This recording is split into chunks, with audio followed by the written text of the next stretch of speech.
The story begins with a boy whose name is Bai Wu. 18 years old, is the author of a published book called Growth Slime. He was walking down the street when he mentioned that he had been thrown out on the street or escorted out, and the lock had been changed. If he couldn't find money for rent, he would have to sleep on the street. The prices of new books had fallen, and simultaneously, the price of the manuscript continued to rise. He quarreled in his pockets, finding a few bills, and realized that with the remaining money, he could only eat a couple of times. But maybe he should try his luck in a gambling house. Then he saw the sign and thought, what difference does it make whether he buys lottery tickets or not if his life has already been destroyed? He entered the building and shouted to the man that he had 5 tickets, expressing hope for luck. The man put 5 tickets on the table and asked him which one he wanted. Bai Wu said that if he was really lucky, but then he noticed something strange and fell silent. Next to all 5 tickets, the percentage ratio was visible. Bai Wu was surprised and thought, what is going on? Did he drink too much yesterday? What is this all about? He tried to touch the sign where it said 100%. Is it really only he who can see it, or is it some kind of illusion? Maybe he should try it. He took a ticket that had 100% on it and rubbed it with a coin. He saw that his reward was 10 yuan.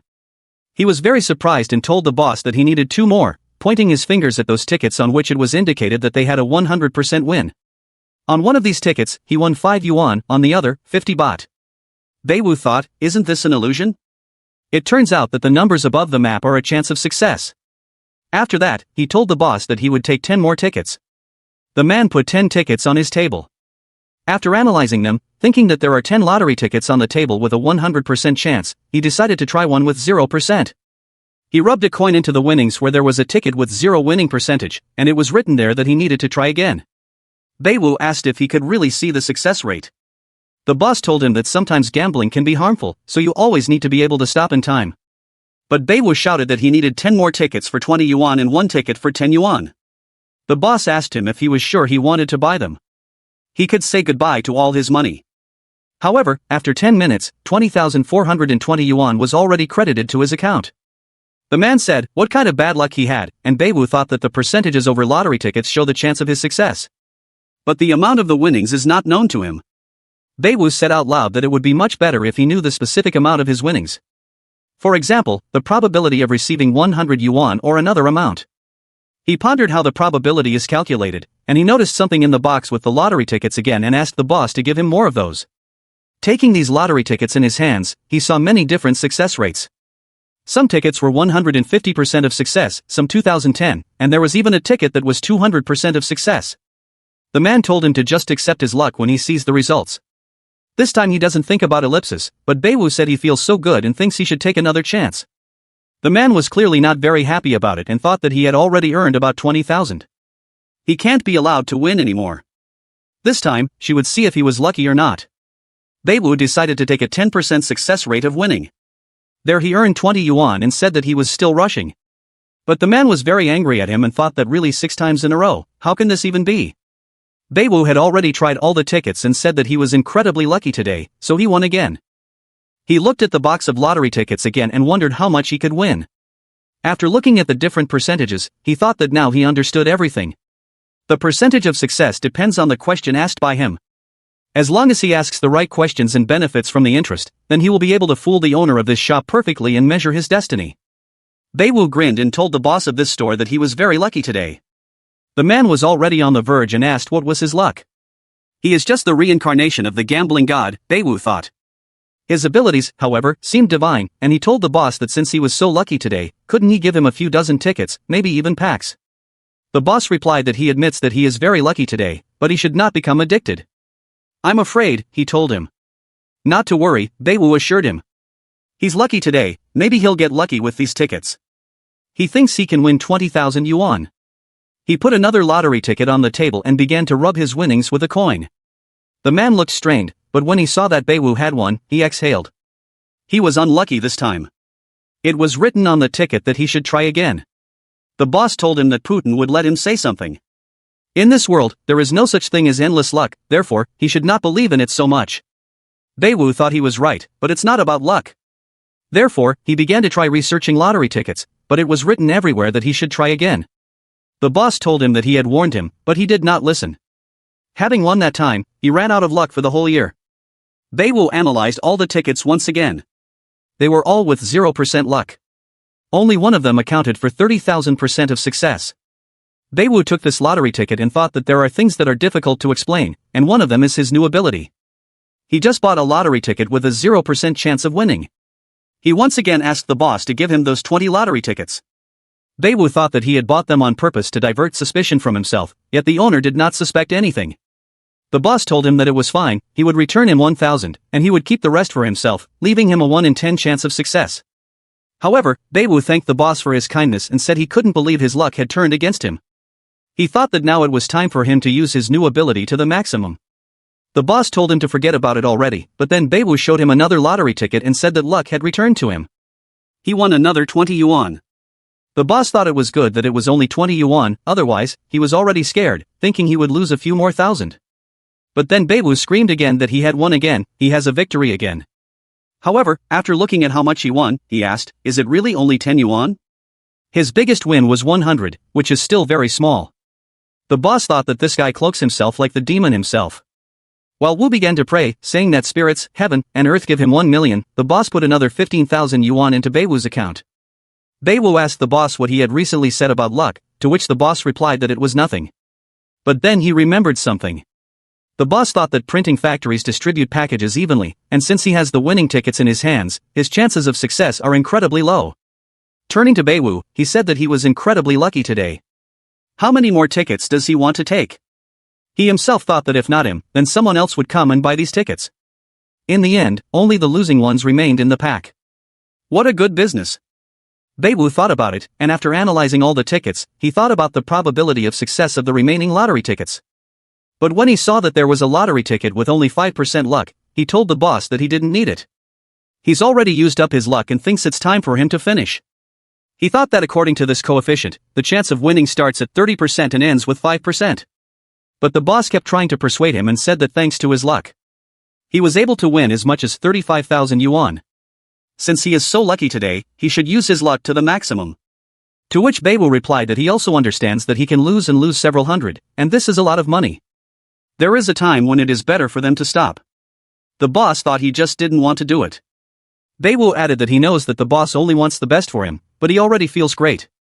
Walking to the exit, he thought that today he was just incredibly lucky. However, can he use this power somewhere else besides the lottery?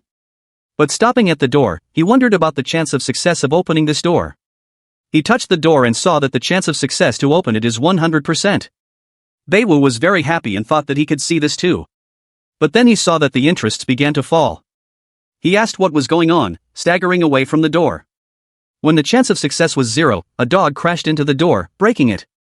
Bai Wu exhaled and thought that fortunately, he had avoided this disaster. This dog is so careless, she almost knocked him down. Then the boss was horrified and thought that how did he know that this would happen? Who is he? He grabbed Bai Wu's hand and said that he couldn't just leave. After that, Bai Wu cursed and thought that had he really been burned. The man was very surprised and asked him what? How did he find out about it? Bai Wu thought that, of course, it looked very suspicious in his eyes. What is the chance that he will believe that he is a psychic? After analyzing this, he gave that chance 50%. And Bai Wu thought that if he told him that his parents were known clairvoyants, the chance was already 64%. He thought that the chance of success was growing and told the boss that he was actually a psychic. Let him not compare him to street charlatans. His parents have passed this ability onto him from generation to generation for 2,000 or 3,000 years since the Zhou dynasty.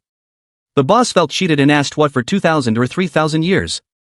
He's actually an educated man, and he doesn't really believe in his words. In addition, if his family had inherited such an ability for more than 2,000 years, then it would be famous. He's already heard that, and you're like that. Then Bai Wu noticed that the success rate began to fall, and he thought that, of course, he was thinking straight from the point of view of science. He exhaled and said that his family has existed since ancient times. If they were to tell everyone about their abilities, they could be used in dynastic wars. Fearing this, the boss was stunned, and the success rate began to rise again. Bai Wu thought that he had a chance of success, and it began to rise, after which he added that, by the way, he had already seen his psychic techniques. That success rate has increased to 80%. The man said it could be, and Bai Wu said it was true. He just counts the chance of success. Lucky or not will be decided by the will of heaven. Those 10 losses were a heavenly omen. The chance of success increased to 90%, and the man said that so that's it. He didn't believe that such luck could exist at all. It turns out that he can win several million just by wanting to, right? Bai Wu had already pointed to the door that the dog had broken and said that when he wanted to leave, he suddenly felt that something was wrong. He also heard a whisper that warned him, and that's why he took a couple of steps back. The man grabbed his hand and was already calling him Mr., asking if it wasn't difficult to calculate something. Bai Wu thought it was an opportunity to test his new ability and said it wasn't really very difficult. In this case, they pay attention to the causes and consequences of the response. He just got a good fortune that can help him deal with it. There are causes and effects, and he asked him that based on the above, what does he need to calculate? The man was very happy and said that he would like him to help her. His hometown was recently demolished, and he never received compensation. He would like to find out from the master how much money he can be paid for this. Then Bai Wu asked him what was a reasonable compensation for him. The man thought about it and said that there are 200 or 300 square meters, and each square costs about 10,000. Hearing this, Bai Wu thought about it and thought that let's say, what is the chance that the boss will receive compensation of 2 million? He was given that 100%. Then Bai Wu thought, what if 3 million? He was given 100% again. Then Bai Wu thought, what about 4 million? I gave out 100 again. Bai Wu thought, what if 5 million? Then he was given 10. Bai Wu thought, what if 4.5? All this time, the man was looking at him very carefully. Then he asked him if he had found out the answer, to which Bai Wu replied that if he asked for 4.3 million, he would guarantee that he would not be refused. If he asks for 4.5 million, then the chance of success will be 80%, and if he asks for 48 million, then the chance will be 50%. The man was surprised and said that 4 million, is it really that much? But is he sure it's true? To which Bai Wu replied that if he did not believe him, then he could call and find out directly from them. He thought that soon he would realize how cool his ability is. The man told him that he would call them right now. A minute later, when the man finished his conversation, he said that he completely agreed. He couldn't even believe it. Grabbing Bai Wu by the hand, he told him that he was really a real psychic, causes and consequences, so that's what it's all about. He gave him such a useful prediction. He will give him 300,000 yuan as his thanks. Bai Wu could barely contain his joy and said that heavens will be done. He himself thought about how lucky he was today. After some time, he received a notification from the bank, which said that the Bank of China notifies him of the receipt of funds on his card in the amount of 300,000 yuan. Bai Wu said that he felt so uncomfortable, but in fact, he was elated. He thought that getting 300,000 was so easy. With this ability to see the success rate, he could fulfill any of his desires. Then they said goodbye. Coming out of this store, Bai Wu thought that just fine, as long as he uses this gold mine correctly, he will be able to change his life and achieve success. Then he saw that dog and thought that the dog was still here, but maybe he's looking for someone here too. He was given that it was 100%. Then Bai Wu said that since he had helped him earn a lot of money, maybe he would help him find its owner. Then this dog took the ball in his teeth and it popped out. He started hitting the walls of buildings and hitting the dog on the head bounced off and hit Bai Wu's head. The dog began to whine, and Bai Wu thought about how his master copes with him. We need to find its owner, but where? After that, the dog rushed off somewhere, angering all the people in its path. Bai Wu ran after him and said that she could handle it without him, but should he follow her? 3 minutes later, in Hujing Park, the dog kept running, and Bai Wu followed her. Then he saw a girl in front of him who was standing by the bench and taking selfies. He was delighted with her beauty and thought that this girl was a solid 9 out of 10. Bai Wu, seeing the girl, thought, what is the chance that this girl is the owner of this dog? He was given that with a probability of 100%. Bai Wu thought that it turns out that this beautiful girl is the owner of the dog. Initially, he wanted to help the dog find the owner because she helped him. He will try to talk to this girl using his new ability. But then he saw that she was not paying attention to him or her dog at all but continued to take selfies. Bai Wu thought she had time for a selfie that she had lost her dog. The girl turned around and saw the dog and told him that he also had a husky. Their dogs are so similar. Bai Wu thought that she couldn't even recognize her own dog. Why does he get the feeling that he is being deceived? The girl started stroking this dog and said that she even barks the same way, but her Oreo is more fun and much smarter. Bai Wu started coughing and thought that really, this cutie seriously does not recognize her dog. Then the girl turned to him and asked him if something was really wrong. Bai Wu exhaled, said that everything was fine. He was very happy to help her. At that moment, he found her page on social networks and started looking at her photos. He thought that it was his first time adding a beautiful girl as a friend. He looked through her photos and saw how her dog behaves at home. She tears up furniture and spoils clothes. Therefore, Bai Wu could not stand it and said that they were having so much fun that the whole house was collapsing. If he had behaved like that, he would have been kicked out long ago. However, it's not for him to tell her about it because he himself was kicked out of his rented apartment today. Even the lock was changed. The girl said, "You have quite an interesting story, but it's time for me." When the girl left, something came to Bai Wu. He thought that if he could see the success rate, why would he pay rent at all? He could become rich and just buy a house for himself. But, by the way, how can he get rich and buy a house? 300,000 won't even be enough for the initial payment. He needs to come up with a quick and effective way to make money. A quick way to make money, maybe the lottery or antiques. Then, as he passed by the buildings on which it was written collectible antiques, Wu decided to walk there. When he entered, everyone started calling him and saying that an 80,000-year-old set called Tang Xingkai had arrived, available for everyone to buy. Someone said that the calligraphy of Tang and the song of 30,000 particles only now. One person who came up will get a discount, and someone said that let them look because this is a porcelain cup from the Northern Song dynasty and quite inexpensive. He's going to sell it for 50,000. They also said that there was no need to pass by because these are the best works of his idol. A crowd surrounded him. Two men who watched this picture said, "What kind of a fool is he?" Judging by his gait and actions, it is clear that he is still a beginner. Bai Wu was also at a loss and thought that these people were treating him like a brainless novice. Easy prey, all in order to rip off his money. Then, unbeknownst to himself, he sat down next to some guy who told him that he inherited it all. His last name was Li, and his ancestor's name was Tang Shizong Lai Sherman. Bai Wu pretended to be very happy and said that if he didn't mind, he would look at his goods. He thought that they didn't even guess that a beginner like him has such an unusual ability. No one will ever deceive him with her. So what is the chance that there is a real antique among this junk? He was given that it was 100%. Bai Wu thought about it and wondered if it could be that it was all faked. Why does he smell some kind of trick? Something is wrong, but what? Let's say he knows it's all antiques, but he doesn't know how old he is. If he knew that, then he might find something rare. Then he should ask the question a little differently. What is the chance to get an antique worth 10,000? It was 0%. Then, Bai Wu asked the question, what about 5,000? He was also given a 0. Then, he pointed to some kind of bracelet and asked the man if he would sell this. A man named Li said he had a sharp eye. This is the most valuable antique here. 60 herself has worn it in the past 6. He is the great Dowager Empress of Gypsy China who ruled from 1861 to 1908. The man said that she would give him this bracelet for 20,000 yuan. Bai Wu got up and thought that some garbage could cost 20,000 yuan. Of course, he is not an expert, but it seems to him that he has just been deceived. Then the man started shouting at him not to leave because he was going to give him a discount and asked him what about 10,000 yuan. But Bai Wu only quickened his pace and thought that, as expected, most of them are ordinary street scammers. I wonder how much he will be able to lower the price. He decided to take 10,000 as a price determinant and thought that there was a chance that there would be something more expensive than 10,000 yuan in this shop. He was given that it would be 10%. Then he asked, what about 20,000? He was also given 10%. He asked, what about 30,000? Everything also amounted to 10%. He asked the question, what about 200,000? Everything was also 10%. Then Bai thought he could make a lot of money. The man, whose tricks Bai was standing on now, thought that it looked like he needed to teach this guy a lesson and told him that buying antiques depends only on his vigilance. He conducts his business honestly, and unlike others, he never tries to deceive his customers.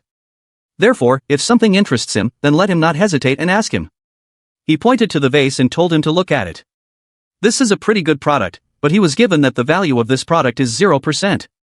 But Bai Wu said no and pointed to another green vase and said he wanted this. The value of this product was 500,000. Bai Wu thought that he was not an easy beginner whom he could deceive so easily.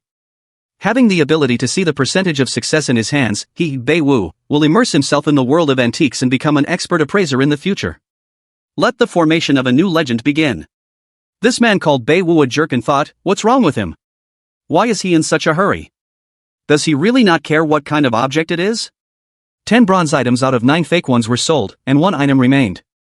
How can he inflate the prices of this garbage? And at this time, Bai Wu thought that this fatty would surely take advantage of the opportunity and try to inflate his price. He slapped himself on the cheek and thought that he shouldn't have shown his interest too soon. After he saw the success rate, he was so overjoyed that he lost his vigilance. After that, the man handed him a vase and said that he seemed to have good taste. However, he should listen to his advice and first look at this porcelain. He should look at it more closely. He thinks it's very interesting to him, so he will only tell the truth. He should look at this circle because it is completely handmade. He hit the jug and asked him if he could hear the clear sound. However, it is not cheap, and its cost is about 50,000. If he can resell it, he'll make a lot of money. Bai Wu made an interested face, and he himself thought that his price did not exceed a couple of yuan.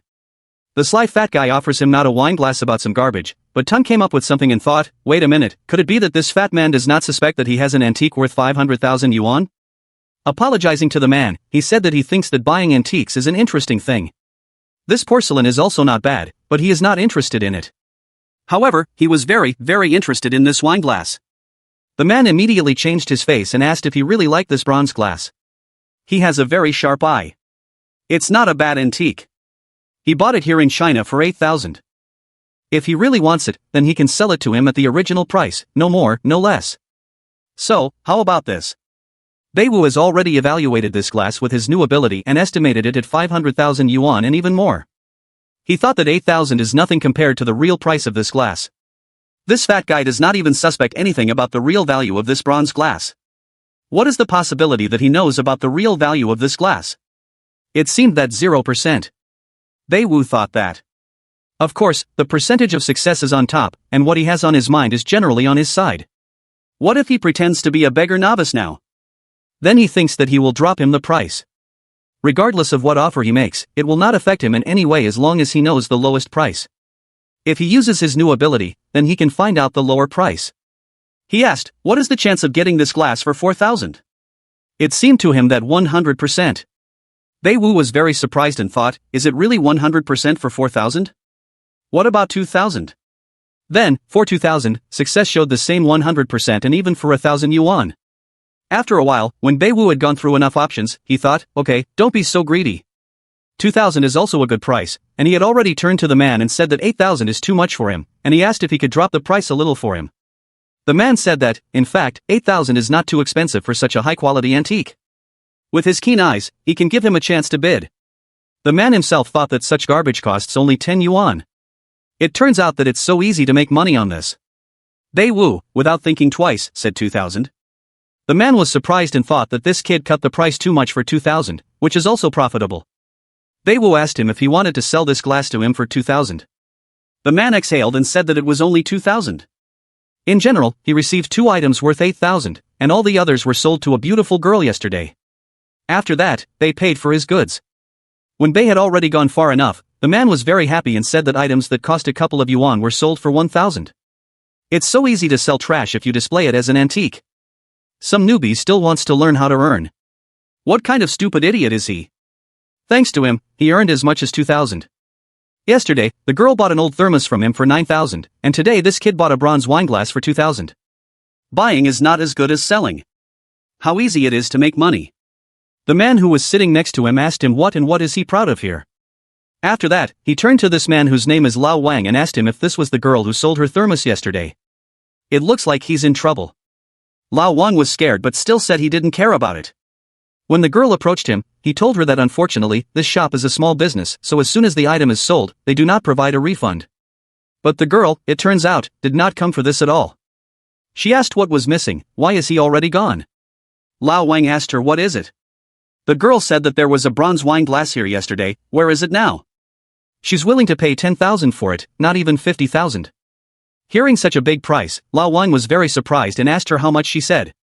He thought, is this bronze glass really so valuable? But wait, that guy couldn't have known about it, could he? The girl wondered if this fat man was so stunned that he was just looking at her. Then she told him that if he was not satisfied with the price she offered, then she could increase it. She asked him if for 60,000 he would sell her this glass. Is it still not enough for him? Then how about 70,000 and 80,000? The girl was already losing patience and asked him if he could hear her at all. Lao Wang sobbed because he was so fooled and said that an inexperienced goose plucked the old tail, his 80,000 are missing. His friend who was sitting next to him laughed at him and said that he had never deceived anyone, and now looking at him, so many ideas are born in his head. This garbage, it turns out, can be sold for a few thousand yuan. Lao Wang asked the girl what if for 100,000. The girl said that it was great, she agreed to 100,000. Hearing this, Lao Wang fainted. A man who was sitting next to him told the girl that he should let her tell him something. Lao Wang had just sold that bronze glass she was looking for, and does she know how much he sold it for? 2,000 yuan, he thought it was just junk that cost a few yuan. The girl asked what did he really sell it for then. Lao Wang got up and told her to stop because he would be back soon. But then screams were heard. Someone asked, is it really 300,000? This kid is so lucky, a bronze wine glass that costs 300,000. Then Van was laying, his neighbor turned and told him that they were talking about some kind of bronze glass. Is it by chance the same glass that he just sold for a penny? The girl thought it was another problem, but Bai refused to sell this glass for 300,000. Then he was asked that if so, then maybe for 350,000. The old man told him that 400,000 and no more. Bai Luo sighed and was about to put away this glass when the old man stopped him and told him not to hurry. Bai thought that this old man was a real expert, he would be difficult to deal with. He asked him, what about 500,000? The old man smiled at him and said that the younger generation at this time is so extraordinary, he's willing to pay the price. While Wan was completely desperate and said that as many as 500,000. The man who was standing next to him grabbed his hand and said, is Lao Wang here too? He heard that this jug was bought at the nearest shop. He does not know how much he bought it for, but he is sure that the seller has already regretted a lot. He asked Lao Wang what was wrong with his face, did he really sell it? Is it really possible that the unique Lao Wang with many years of experience sold such a thing? Then this girl appeared and said that she was offering 550,000 for this glass. Bai Luo, noticing this girl, thought that she had white skin and long legs. She was such a beauty, appearing like Miss Kaiyan Jean, a straight goddess of luck. But do not test her patience, of course, she has the ability to see the percentage of success, and he won't abuse it. The girl thought, what was he staring at like that? Apparently, there was something wrong here. She needed this glass of wine at all costs, otherwise, her grandfather would never forgive her. Bai Luo looked at the glasses and thought, did she really want to buy this bronze glass too? Maybe he also wants to resell it for an even higher price. It makes him think. Then he saw the man from whom he bought this glass, who was summoned by Lao Wang, and waved to him, telling him that he had also come. A bronze glass that he bought from him for 2,000 turns out to be worth more than 500,000 yuan. Everyone started whispering around, asking if it really wasn't Lao Wang. Someone else said that even a resourceful Lao Wang can be fooled. Did he sell this glass for only 2,000? Next time, maybe he will also learn how to run a successful business. The girl could not stand it anymore and once again asked Bai, for 550,000. Would he sell her that glass? Then the old man intervened and asked the girl for forgiveness, saying that he was the first. To which the girl told him that, in fact, he had not agreed with him. The old man thought, it was a girl, why does she remind him of someone so annoying? And they both stared at Bai Luo. Bai Luo said that it wasn't that he didn't want to sell this jug, but wouldn't it be great if they agreed among themselves first? The girl thought that whoever has a higher price wins. These are the rules of the antique market. He's really a fool if he doesn't understand the obvious things. After that, the two began to bargain. The old man offered 560,000, the girl offered 570, and when the man wanted to offer 700,000, he stopped and asked the girl if she reminded him of someone. Did she know Lao Jia? The girl said that he was her grandfather and asked what he had. What was he? The old man laughed and said that the water had spilled into the dragon temple. He was his old friend. Had he asked her to buy the bronze glass? His name is Lai Weigua, just like her grandfather. He is a professor in the history department at Hanju University. The girl said that her grandfather talked about him very often. Lai Weigua asked her how he is doing there. The girl said he was fine, he even runs in the morning. But they were interrupted by Bai, who asked them if they would buy this glass or not. The girl looked at him menacingly and said that she would. Turning to Grandpa Lai, she told him to go first. If he has free time, he can meet her grandfather and have tea. She will personally drive him to her grandfather. Then Bai's message came that 600,000 yuan had been credited to him. He thought that even though there was a small mistake in the translation, he still turned out to be in a big plus. To become a billionaire the day before, he can already carry the title of Master of Antiques. Maybe they should try to hook up with her and ask the girl to give him her number, he will add it to WeChat. The girl was confused, and then Bai told her that she looked like a person who was interested in antiques. If he had something interesting, he could write to her. The girl told him that it was enough to fool around, and she thought that this was not the case with him. Lai said she was a rich girl. The girl was embarrassed and asked him what he was allowing himself, and she thought it was very close, failure blocked luck. Does he really think that he is blessed by the goddess of luck? She told him that he was rude, that he was older than her, and could afford to talk to her in this way. Then Bai Wu thought, what is the probability that she is older than him? He was given that the probability is 0%. Then he thought that she really has something to be proud of. However, he has the ability to see the percentage of success, granted to him by heaven itself. With this ability, he can deliver her trust. What is the probability that she is now 20 years old? He was given that this is 100%.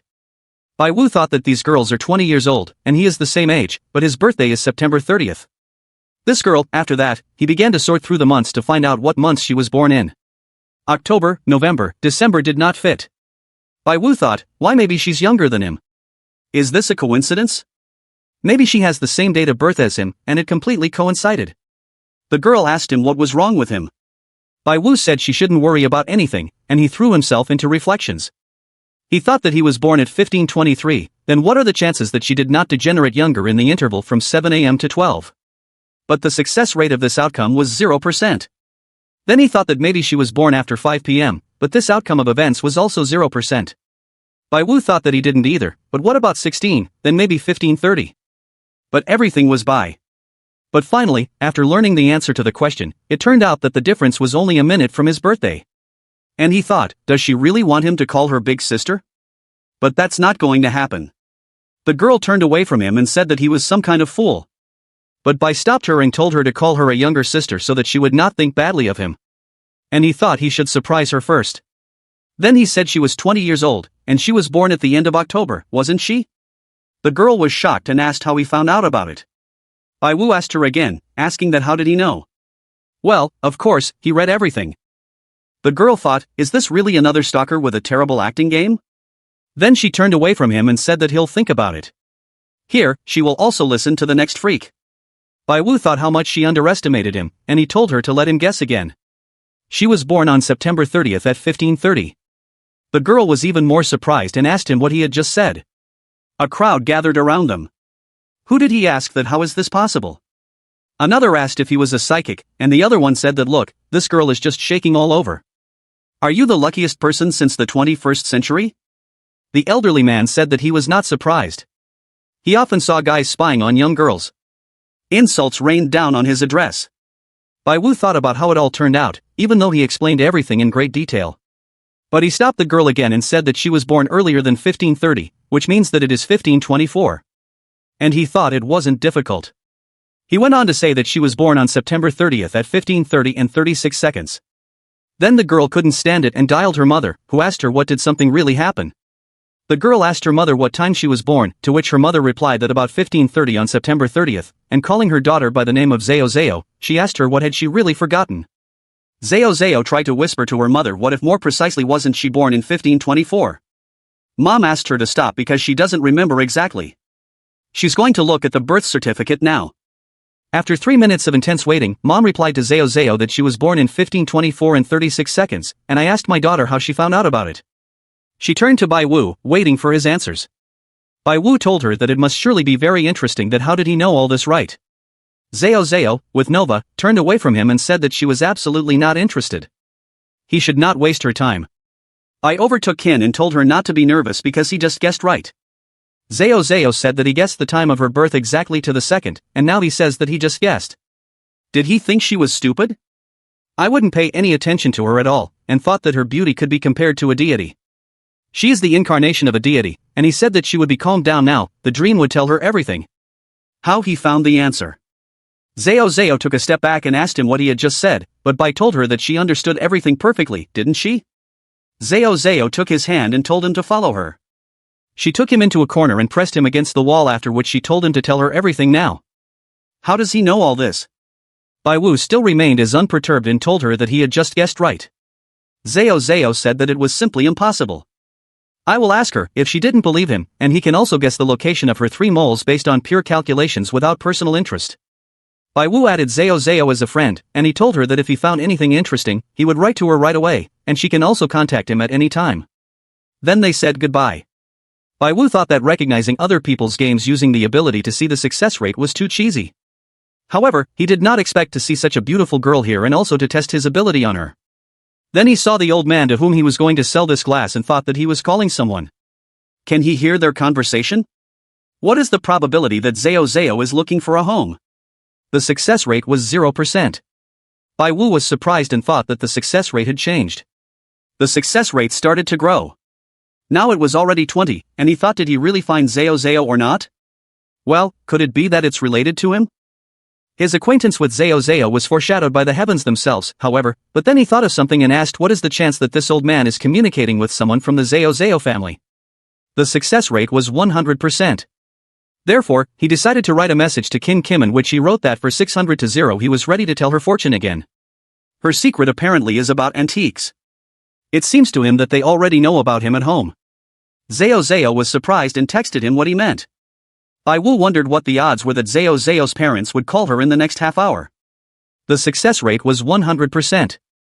And if you slow down a little, maybe in 15 or 5 minutes, the success rate was 100%. Then he wrote to her that he had read a little fortune for her and his congratulations. Her parents will contact her within 5 minutes. At that moment, Zao's mom called and told her to hurry up and come home. Rather, they want to ask her something. Bai Wu said it looked like she would have to explain everything. Well, of course, parents are above everything else. It seems that from the moment he left his home and got the ability to see the percentage of success, his world has changed a lot. However, he still doesn't have a beautiful girlfriend. Then his phone rang. In surprise, he almost dropped it. His mother called him. Bai Wu picked up the phone and asked her why she had called him so suddenly. Did something really happen? And it turns out that mom had set up a blind date for him. Bai Wu asked his mother that if she was serious to him, then he would not go anywhere for only 20 years at 2015. Bai was already sitting in the cafe. He was looking at a picture of a girl who was supposed to come to him on a date. Blindly said that since mom promised he had to come. It's strange, such a beautiful girl probably has no end of guys, so why would she go on a blind date? Then this woman walked into this cafe, followed by Zao. Bai Wu thought, isn't this Zao, but why is she here? But could it be and ask that what is the chance that this girl is familiar with Zao? The success rate was 100%. From this information, Bai Wu already choked and thought that how did this beauty need Zao? One wants to break off the relationship, and the other on the contrary to keep their two violent plots. And this woman noticed Bai Wu and pulled her hand away from Zao, was very upset about something, and Zao was already crying out of anger. Then even Bai Wu was scared, who thought that this murderous look. A girl came up to him and said that he was probably Bai Wu.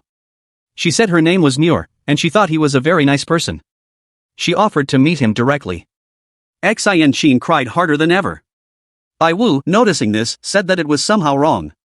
The lawyer asked him if he really didn't like her. Bai Wu said that's not the point. No matter how you look at it, it's good everywhere. I thought that she was just an angel. We came closer to him, pinched his ear. She was absolutely serious, she wasn't joking. Then she snuggled up to him. Bai Wu thought, is this really all for real? But the success rate was 0%. He thought, why does he have such a bad feeling? Then the girl pushed him away and kissed him. Seeing this, Zao was completely upset and was about to leave. Oh, you're asked Bai Wu that maybe they would go. Wu had not yet moved away from the kiss and was a little confused, but he asked her what was going on. Meyer said that how to wear to her house, meet her parents, but there were tears in the girl's eyes. Bai Wu thought that Muir didn't look happy at all, even if she didn't force herself. It seemed to him that she was using him to break Zao's heart, and the chance of success was 100%. Although he will say that he did not take advantage of the opportunity himself, most likely what happened was due to compassion. If it weren't for his ability and his familiarity with Zao, it would be hard to tell if her feelings were serious. The girl got up and asked him if he was an idiot or not. Bai Wu thought that did she really want him to meet her parents? The success rate was 100%. Wasn't she joking?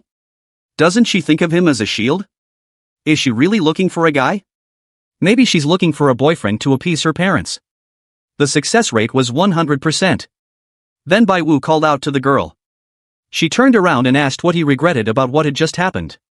Bai Wu thought, does she really think that if she is beautiful, then everything is allowed to her? He won't buy such a cheap trick. But then he saw that she started crying and said that, of course not, he was not sorry. He thought, what the heck is going on here anyway? Why is she so upset about Zao's departure? Could it be that they were dating? And what is Muir thinking about now? After some time, the two of them arrived at Muir's home. When she entered the house, she called her parents and said that she was back. Then a disgruntled mom came into the room and told her that she had returned from a blind date again, and who did she bring this time? Muir told her mother that this is her new boyfriend, and his name is Bai Wu. Bai Wu was shaking all over with fear and said his name was Bai, and he himself thought that when he came here, it felt like he had been dragged against his will, and everything that was happening here was just to play along with her. And this is not a hot scene called A Hero Rescues a Beautiful Girl. Then Mom immediately calmed down and made a happy face and put the broom behind her back. She told her daughter that did she really have a boyfriend? Why hadn't she mentioned it before? Then shouts were heard from the other room. Did he really hear right now? Bai Wu was even more scared. He thought that this sound was really him with a knife, or was it coming? Papa Mir came out of the room and grabbed Bai Wu by the hand, saying that this young man looked so excited. Mir nudged Bai Wu and told him that they had actually known each other since high school. His grades were so much that they broke up, and suddenly, they connected on this date. Mom was happy. She said that it was a pity that the reason for the separation was some grades from high school. The father pulled Bai Wu to him and said that they were standing as if they were not relatives. They have to pass about, his wife will cook them a delicious lunch. Mom turned to her daughter and asked her why didn't she warn her. After all, this is such a good event. The father brought the two of them into the bedroom and, with a tap on the shoulder, told him to sit down. He and his wife are now preparing fruit for them. Then, the man left. Nur asked if she was really their daughter. Success said that she is their biological child 100%, after which they both laughed. After that, Mom burst into the room with fruit, but her father pushed her out and asked her what she was doing. After that, he apologized for the trouble and told them to continue where they left off. His wife will cook the most delicious soup tonight. Nur said that her parents have long hinted that it was time for her to find a boyfriend. Bam, here they are, just very concerned about her future. Then, Bai Wu realized something and thought that he's the first guy she's brought home in a long time. Isn't it? All this time, her parents were standing outside the door and listening. The father was angry and asked why nothing was happening until now. He showed this guy a special sign. Didn't he understand what to do? Mom exclaimed, asking if he really doubted the sincerity of this boy. Her father covered her mouth with his palm and said softly, she must not let them hear her.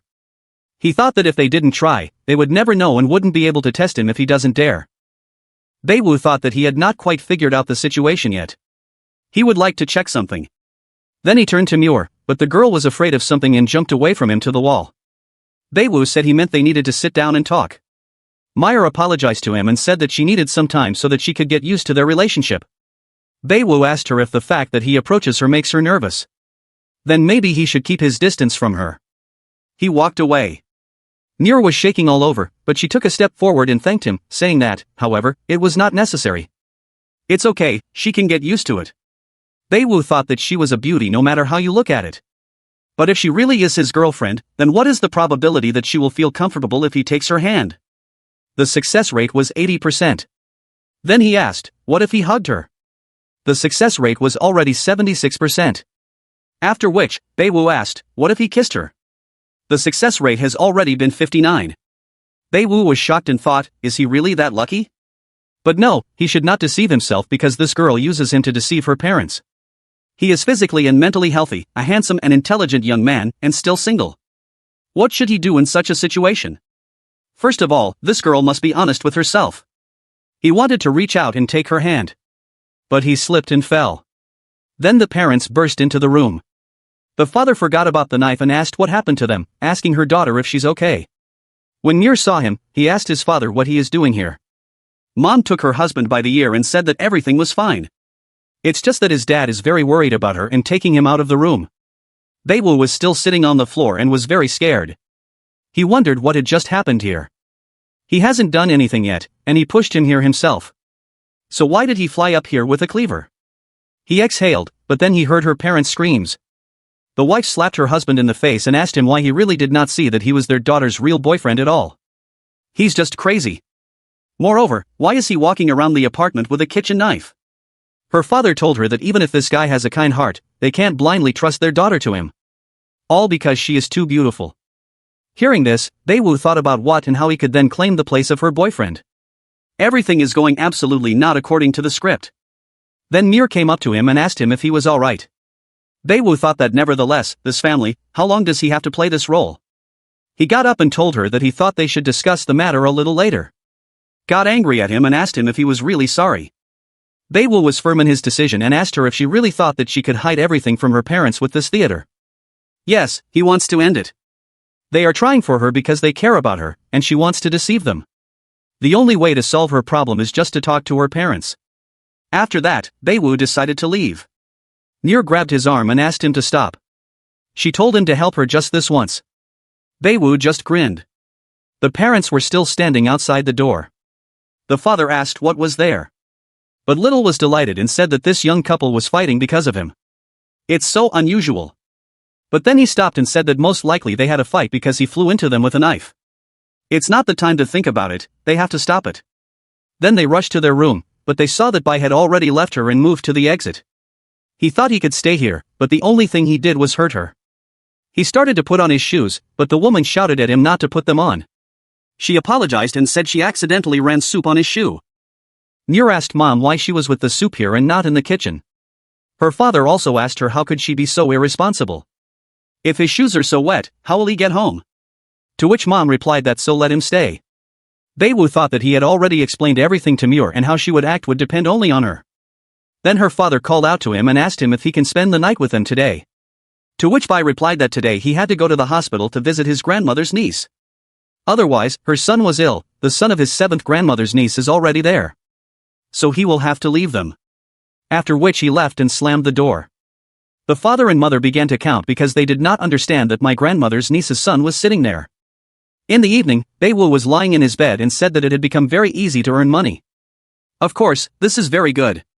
And, by the way, it would be very nice to visit that antique shop tomorrow. The next day, Lao Wang was frantically rubbing his antiques.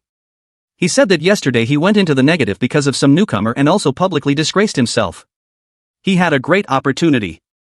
But then he saw the shadow of his visitor and raising his head, he smiled and said that he was welcome. Let her look and choose an item that he likes. But it was Bai Wu. He told him that he would be able to replenish his goods and asked him if he had anything interesting. Lao Wang said, what a coincidence, he came on time again. And Bai Wu asked him what he wanted to see. He thought that this time he had prepared something unusual for him. If he buys it, he'll make a lot of money. But Bai Wu told him to show it to him already. Lao Wang told him to take a look because he had brought all these things from the nearest village. Bai Wu asked, how much does it cost? Lao Wang said 50,000 for the whole set. Did he know that he had talked to the villagers and from them, he learned that one family had inherited Lai Shimen towards the end of the Sui dynasty, and he had a huge fortune. Therefore, that porcelain is incredible. But he stopped because he saw the face of Bai, who was very happy and asked, is it really Tan Senkai? Lao Wang said that most likely, yes. Well, judging by the carving and texture color, this porcelain is most likely made according to the Tang Senkai Sai technique. And for him, Bai Wu is his best customer. But Bai Wu does not listen to him. He asked him what he would sell it for, how much? Lao Wang said 60,000 and asked him what he thought about it. Bai Wu was surprised and asked if it was really 60,000. But why is he so kind today? Are the kits really worth 60,000? In his opinion, this porcelain is of excellent quality. Even if he goes to a porcelain factory, wouldn't it be easier to buy a dozen or 100 of them? Lao Wang said how wrong he was, but Bai Wu interrupted him again and patted him on the shoulder. He said that no, 60,000 is not enough. If he buys the whole set for 60,000, then his conscience will torment him. Lao Wang tensed up and said that his words touched his heart, to which Bai said that he could not allow such a kind person to suffer. Yes, let him think, and he will tell him his price. Bai Wu thought that this porcelain was definitely made according to the Tang Senkai technique. Authenticity was 14.28%. Apparently, it's still a fake, but wait a minute, 14.28, right? Does this mean that the original is present among these 7 porcelain pieces? Is that even accurate? If this is true, then it will be worth at least $1 million. The probable was 100%, and the cost of 1 million was 90%. He turned to Lao Wang and asked him what he should repeat. How much is there for the whole set? Lao Wang chuckled and thought that this was an exact success. He told him that he was giving him a friendly price, 600,000, and he's his. Bai Wu asked, 600,000. Lao Wang said that if it was too expensive for him, then he would give him a discount, and then it would cost 500,000. Bai Wu said that it was fine, no problem. He would transfer the money to him right now. When he transferred the money, he immediately took the whole set and sped away. Lao Wang even wondered if this porcelain was definitely a fake. But no, it can't be. He bought this set from Tang Senkai's warehouse in a mountain village. Unfortunately, the younger generation thinks they are the smartest. He really thought he could buy a genuine Tang Senkai from a seller like him. Not grown up yet. From 15,000, he was able to rise to 500, 1,000. Today is just a great day. A beginner will always remain a beginner as long as he plays with a professional like him. Then, a pink jeep pulled up to him, stopped. The girl got out of it right at him. She approached Lao Wang and asked him, where are those fake 15,000 tan sands that she sold him last night? Will she buy them back for 1 million? Lao Wang was shocked and asked, what is 1 million? The girl began to beg him and said that this porcelain set was very important to her grandfather. He should give it to her. Lao Wang no longer knew where to go and said that 1 million, not that he didn't want to sell it to her. He just sold it to someone else a few minutes ago. The man who was sitting next to Lao Wang said it was true. He had just sold some kid all to China, and he spent 500,000 on all these crafts. Turning to Lao Wang himself, he told him that he was so jealous of him. He wished he would have been lucky too. To which Lao Wang replied that he needed to be patient. First, the girl was very upset and said that it turns out that way. And she thought that she was playing with the chicken. So she put her grandfather's favorite porcelain on the wrong shelf. It's bad. If Grandpa finds out about it, he will punish her. Lao Wang tried to calm the girl down and told her not to cry. Even if it was Grandpa's favorite porcelain, it was just a fake. She just has to apologize to her grandfather, and the problem is solved. The girl started yelling at him and asked who said it was fake. One of the porcelain is the real Tangsan site, which was inherited from her ancestor. Her grandfather didn't sell it, and she has already offered 10 million. Lao Wang's friend laughed and said he was so amazing. Yesterday, a bronze glass of wine, which tables 600,000, he sold for 2,000. And today, Tangsan's worth 10 million, he sells for 500,000. He loves to please people. The girl asked what he should tell her. Where the man who bought the porcelain from him went, Lao Wang said that he went to the other side of Gwyn Pavilion. Meanwhile, Bai was already sitting in the house of some old man who was evaluating all the porcelain. The old man said that it looks well-groomed, it's a great gloss, simply stunning. He has the same statuette at home, exactly the same porcelain that is more than 1,000 years old. It is very rare. He definitely couldn't sell it to him, but could his granddaughter? Bai Wu took a sip of tea and thought that their Tang San comes from the Tang dynasty. Exactly what chance is there that this Tang San Kai belongs to this old man? He was given that the probability that this Tang San Kai belongs to this old man is 100%. But it already choked. The old man anxiously asked him if something had really happened. Bai Wu said there was nothing, he was fine. He just choked a little, and he himself thought, what is the chance that Tang San was stolen by Lao Wang? He was given that the probability that it was stolen by this person is 0%. Then he thought it might be Lao Wang. Maybe this old man's granddaughter sold him to Lao Wang. The probability of this was 100%. After learning this, Bai Wu thought that he just had a crazy granddaughter. The old man told him that at the auction, Tang San is usually sold at a price of 12 million. If Mr. Bai doesn't mind, he would buy it for 9 million, and Bai Wu asked him what he thought about it. Bai Wu reflected that 9 million is quite a lot, considering that this is only the beginning of his career in the world of antiques. So he said okay, they had a deal. The old man said that it was fine and handed him a piece of paper. Said that this was his business card. If he found something interesting in the future, he could call him at any time. Bai Wu accepted the card and thanked the old man. Then he left his house, and at the same moment, his granddaughter arrived in a pink jeep. Bai Wu said that this girl is running so fast. Yes, she's going to fall. The chance that the girl will fall is 100%. Bai Wu shouted at her to be careful, she might fall. Now the girl stopped and asked him why would she fall. He worries too much about her. She knows how to drive a car, and then suddenly she may fall. He probably thinks that she is stupid, and that's why he warned her in this way. Bai Wu thought she was really dumb and asked what she's Ezio, and he thought that she was the granddaughter of Mr. Kai who also sells cheap porcelain. The probability that she is the granddaughter of the master is 100%. What a coincidence that it really is her. Then the girl went and stumbled on a stone, fell, but Bai Wu managed to catch her. Ezio thought, what kind of trick it was just now, why did she fall? The crowd had already gathered around them. One of the men asked what is wrong with them, another asked, don't they know the rules of decency, what kind of habit is this? Shio, embarrassed, pushed Bai Wu away and told him to let her go. Bai Wu told her that, as he had already said, she should have listened to him, right? Shio jumped away from him, and Bai Wu told her that if there was nothing else to discuss, then he would go. But the girl stopped him. Bai Wu shouted that he hadn't done anything to her, so don't let her touch him. Shio grabbed his phone and said that today he was just lucky. She has an urgent problem here that needs to be dealt with. Could he leave her his contact and contact him next time? He took his phone back and saw that she had written there that she was begging him for help because she did not expect to meet a brother like him. After that, Bai Wu started walking around all the streets and thought that now he has a lot of money, and he can spend it on anything. Well, is it better to buy a car or a house? Here we pass Lao Wang again. Lao Wang stopped Bai Wu and asked him who he had sold this porcelain to and for how much. Bai Wu said he sold the pavilion to the owner for 9 million. Lao Wang said it was fine. Bai Wu thought that this fatty looked so calm. He wasn't even surprised when he found out how much money he had lost. And Lao Wang said he was a stinking scoundrel, and they would look again. Meanwhile, Xiao looked into her grandfather's room, saw that he was looking at the porcelain. Then she said that since he had found his china, then she would go. But the old man got angry at her and called her a stupid girl, told her to go to him alive and not hide from him. This old man sold his porcelain for 200 yuan and returned it for 9 million. He stopped his granddaughter and asked her why she suddenly decided to visit her grandfather. Today is such a good day. Xiao was confused and thought that not only was she late, but the porcelain had already been bought by grandfather, so she didn't know how to tell him about it. Master Ch asked her what was wrong with her. Xiao waved her hands and said no, she was fine. The old man said that lately, she has been acting as if she really sold his favorite porcelain. Then he guessed and said that let her wait. Or maybe it was by chance not the porcelain that she sold last night. Xiao rapped hold on. She told her grandfather that she didn't think she needed to go to the hospital urgently. Her whole body ached. The old man got up and called out her name loudly. Xiao panicked and fled. Her grandfather dialed her grandmother and told her to save her.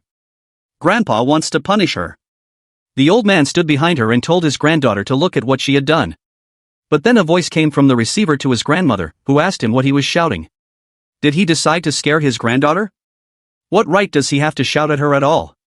Meanwhile, Xiao rushed to the bathroom for a leak and thought that she did not know who managed to sell the porcelain so fast and because of what she almost got from her grandfather. But wait, the person who just came out of the Gaian pavilion? By any chance, this is not the guy who predicted her fall. Meanwhile, Bai Wu looked very tense and worried. He looked around and thought, why does it seem to him that something is wrong with this fat man? Maybe he's angry and wants to take it out on him. He was given that the chance that he was playing with him was 100%.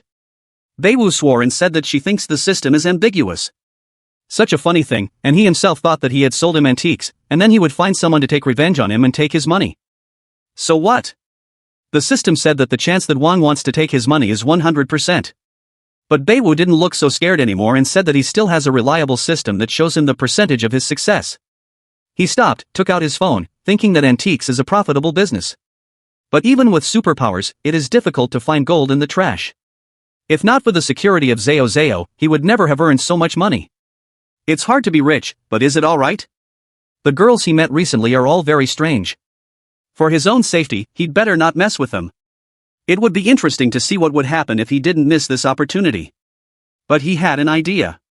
The system told him that the probability of having non-fake antiques on the market tomorrow is 100%.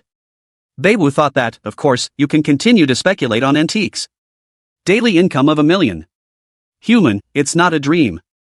Thanks to God, he now has a huge amount of money, and he needs to spend it. The guy should have a car. But you can get to the dealership from this stop. He got in line for the bus and noticed Xozo in the queue and wondered what she was doing here. Then he received a message from her in which it was written that she was so unlucky today. She mixed up something and eventually sold her grandfather a statuette, and not the product she was supposed to sell. And because of her grandfather's anger, she would not dare to drive. Bai Wu thought, is she really that stupid? Here he is in the crowd, mind you, at some man's and thought that this guy looks very suspicious. Is he a thief? The chance of this was 50%. This man carefully approached Xozo and Bai Wu understood. And the system told him that the chance that he is a bus pickpocket is 100%. He wrote to her that the guy in the black jacket next to her is very muddy, she should be careful. The girl immediately raised her head, turned around, and saw Bai Wu. She wondered what he was doing here. She shouldn't expect anything good from him. Bai Wu texted her that he was croaking again. Bai Wu replied to her that she is an ungrateful person, she is not able to distinguish a good person from a bad one. And she is a minibus arrived here. They announced that passengers can get on the bus. Then this man crept up to the girl again and touched her, but the girl felt it and turned around. Then the man apologized to her and said that he did not intentionally push her, just someone from behind. Xozo started looking at her phone again and said okay bye. Watching all this, Bai Wu thought that this girl was not listening to him at all. Has this man already started acting? Doesn't the girl understand anything at all? Bai Wu couldn't stand it and rushed to her aid. But the girl herself was not a blunder, she immediately disarmed the man using the technique. She threw him on the road, people were alarmed and asked what was going on. Zio said that he wanted to possess her. Bai Wu looked scared and thought that the boss, she was also standing in front of him. Isn't this the movement of a martial artist? Zio looked at Bai Wu and thought, why did this raven croak again? Maybe he just wanted to help her, though there's definitely something wrong here. But Bai Wu had already rushed to the leak and thought that he was finished. It seems that this strong girl is the same person who sold the Sanson there that he bought. He needs to get away from this girl as soon as possible. He will need a couple of minutes to get to the car dealership. But the system said it would be 0%. Then he got even more scared and thought, what happened? Why can't this bus get to the dealership in a couple of minutes? Why is he so unlucky? Bai Wu, getting on the bus, thought that today was some kind of unlucky day. But is it possible that it's all because of traffic jams? Is it possible that a traffic accident will occur? But the system said traffic jams are 0% and crashes are also 0%. But why does he have such a bad feeling? He walked away from the bus and wondered if there could be a criminal inside. The chance that the bus will be hijacked is 0%. The chance that there will be hostages on the bus is 0%. The chance that there will be a fire in the bus is 100%. The chance that there is a criminal on the bus now is 100%. Bai Wu grabbed his head and thought, what should he do now? There is a criminal on the bus, and he wants to set it on fire. What should he do? If he carries out his plan, a lot of people may suffer. He wants to prevent it, however, he is not sure he can handle it. He doesn't have time, he needs to call the police urgently. He took out his phone and called the police. He said he wanted to inform them that there was a criminal on the bus who wanted to set it on fire. The police asked him if he could tell them his location. Bai Wu whispered to them that the bus number 666 stops near the antique market and goes to the car market. There are too many people on the bus, he mixed up with the crowd. The police said that while they will mark this call as an emergency, Bai Wu said yes and asked them to hurry up because the criminal has 8 or 9 liters of gasoline. He can set everything on fire at any moment. Then the police asked him if he could prove it. Bai Wu thought that if he couldn't prove it, he would be severely punished for providing false information. Then he was bombarded with questions from the policeman that how did he know that the criminal would set fire to the bus and where did he get the information about the number of liters of gasoline and how did he know that he would sit at this particular stop? Bai Wu's head began to boil, and he thought that how could he prove it all? There's no way he can do that, why can't they just believe him? Then he saw that the bus was about to leave. Having challenged, he thought that they would not have time to help if there were no police nearby. Then he himself should stop the criminal by any means. He looked at Zio and thought, is she really driving a bus too? Well, now is not the time to think about it. Now the most important thing is to save people. Then Bai Wu suddenly remembered how she had neutralized that man and thought that at least this girl was also dangerous. Now we need to think about how to catch the criminal. Then the police called him back and said that by a lucky chance, their police officer who was now on vacation was on this bus. If he discovers the culprit, then no hasty action should be taken. Hearing this, Bai Wu was very happy and thought that are the police here? He squinted at Zio, then thought that but a policeman doesn't know what a criminal looks like either. But he has an idea. It is interesting to know what is the chance that the criminal is sitting now. The criminal is sitting 100%. The criminal is sitting in the front seats equal to 0%. The criminal is sitting in the back 100%. After that, Bai Wu began to make his way to the back seats. He looked at Zio and wondered why she was chasing him. But he didn't have time for games, he needed to find the culprit. It would be difficult to get 8 or 9 liters of gasoline on the bus, most likely, he has a backpack with him. Then he noticed a man who was all dirty and unshaven, holding a backpack on his lap. Bai Wu thought maybe it was him. The man turned away from him and tightened his grip on his backpack. Bai Wu thought if he guessed right, he shouldn't have behaved so suspiciously. He suspects this guy, he's too nervous, and he also clung very tightly to his backpack to hide his suspicions. Should he wait or pounce on him while there is an opportunity? What should he do? Then Zio grabbed him by the shoulder and told him to hide. Bai Wu thought that he was very sorry. But he must not be up to games right now, a police officer is watching him. It was 100% information. After which, he started shouting that he was not mistaken. Is she really the aggressive girl from the airport? She should stop following him, he hadn't done anything to her. In this way, Bai Wu tried to attract attention, and he thought that now is a good time to attract the attention of the officers and bring this guy to the surface, an excellent opportunity to kill 2 birds with 1 stone. It needs to be done now. But then Zio told him to save himself, why doesn't he run? After that, the girl bumped into him, but Bai Wu managed to duck, saying that it was just a misunderstanding. Zio grabbed that man's backpack, and it opened. The man got angry and asked what she was allowing herself, after which, the enraged man stood up. Bai Wu was really scared and thought why did everything happen so quickly?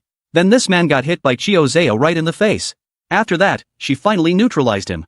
She took out her handcuffs and said that the police were working, he was arrested. She picked up one of the bottles of this man, and after sniffing it, said that it really was gasoline. Bai Wu was very surprised and thought that she was also a police officer. He needs to get out of here right away. All the passengers got off the bus. Bai Wu tried to leave quietly, and Xiao Zhao, exhaling, said that finally. Grabbing Bai Wu by the shoulder, she said that she heard that he was the one who alerted the police. Bai Wu thought that she was pissing him off. Why doesn't she continue to pursue him all the way? He wouldn't be able to explain to her how he found out about it. He needs to come up with something. Turning to her, he said that if he would tell her from them alone, the monk confused from the mountains told him about it. But why does she look like she doesn't believe him? She should think about what happened earlier. Xiao Zhao thought why his crow's beak is talking such nonsense. Bai Wu clutched his head and thought what the hell he had just said. As expected, he failed to hold it, therefore, he needs to get out of here faster. But he was blocked by Xiao Zhao, who told him to stop talking this nonsense, and she asked him how he knew. He should tell her about it immediately. Bai Wu was very scared and asked her what to say. Xiao Zhao asked him that, in his opinion, an ordinary citizen somehow knows the information about the arson of the bus, right? Bai Wu pushed her hand away and told her to thank him. As a law-abiding citizen, he should have alerted the police. Xiao Zhao said she didn't really believe it. She pressed him against the wall and told him to remember that when he called, he had not yet boarded the bus. As he is personally acquainted with this criminal, Bai Wu told her that it was just her guess, said that, of course, maybe they would move to a more convenient place where they could have tea and talk. Just the same, there he will tell her everything in detail. Bai Wu was even more scared and thought that my god, how insidious she was, this time he's in serious trouble. New Year was also in this place. She asked if it was really Bai Wu. Bai Wu asked her what she was doing there. Xiao Zhao loosened her grip and asked them what do they really know each other. Luya said her car broke down, and she was taking her to the workshop. Turning to Bai Wu, she asked him what was going on here. Bai Wu wondered why this situation was like being caught with a mistress, but this is a great chance. He winked at her, then shouted that it wasn't what she thought. He has nothing to do with her. He began to sob and fell on his knees in front of her, and he continued to say, pointing at Chijo Ozile, that she herself had started to molest him. He doesn't know who she is at all, and he has a girlfriend that he loves very much, so let her stop running after him already. Xiao Zhao didn't even have time to react to anything as people already began to condemn her. A man in the crowd said that this girl is so beautiful for what she allows herself, that's just terrible. Another man said he thought this guy had just been caught with another one, let them just look at his face. The woman was horrified and asked if he had changed one of them. What kind of horror is it, the blonde said, that such beauties this guy is a success with girls? Xiao Zhao asked him, yes, who is running after him here? Bai Wu turned to Muir and said that she could see that she wouldn't let him go. They looked at each other again, and the girl said that he was her boyfriend. Maybe she would stop touching him already. The audience was very focused on this scene. Zhao clenched her teeth hard in anger. Bai Wu noticed and thought that more and more people were gathering. Zhao didn't wait for any response from Bai Wu and punched him in the gut. Bai Wu started to clear his throat, and Xiao Zhao passed by his so-called girlfriend and said that he was not interested in him but advised her to be careful with him. After all, this guy is far from who he pretends to be. After Zhao left, Muir, turning to Bai Wu, asked him what was wrong. Is everything alright with him? Bai Wu said that, at least for a while, he was able to get rid of this problem. Thanking the girl, Muir said he helped her too, so now they're even. She apologized to him again for that incident. They were watched by Qin, the sun, and not his nails. She said that it was so decided. After all, molest Muir, but this time he won't get off so easily. Bai Wu, too, finally bought a car for himself. Now sitting at the wheel, he thought that he was not decisive enough for the appearance of any feelings. In general, he was confused by the Malone problems. He won't contact them anymore. In the future, he needs to stay away from them and focus on making money. The whole of life is just fiction. He came to the same place again and thought that only the money was real. He got out of the car and thought that he felt this feeling familiar to him from yesterday. The feeling of money. He came to his usual place and asked if Lao Wan was not here. The man who was sitting next to him said that yes, yesterday he told him that he would go to the village for a new product, and he'd be gone for a few days. Bai Wu asked what the chance was that he would have a genuine antique. The system said that the success rate would be 100%.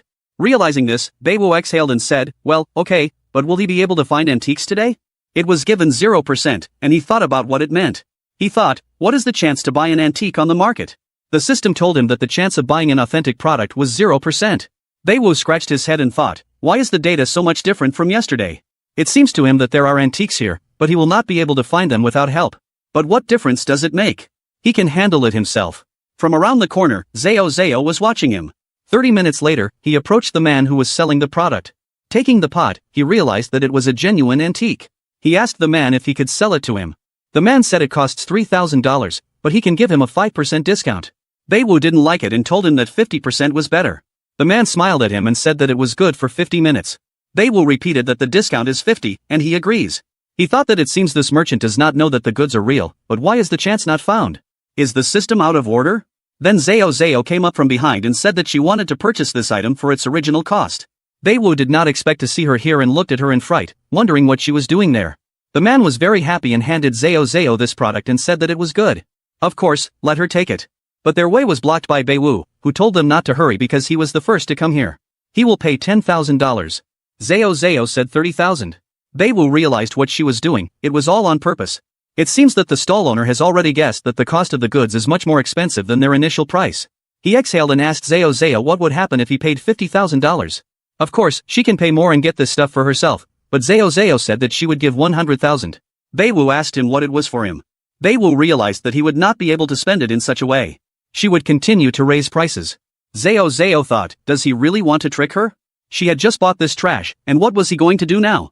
Bai Wu turned around and said that she took it well, and he thought that this girl herself did not notice how she raised the price instead of him.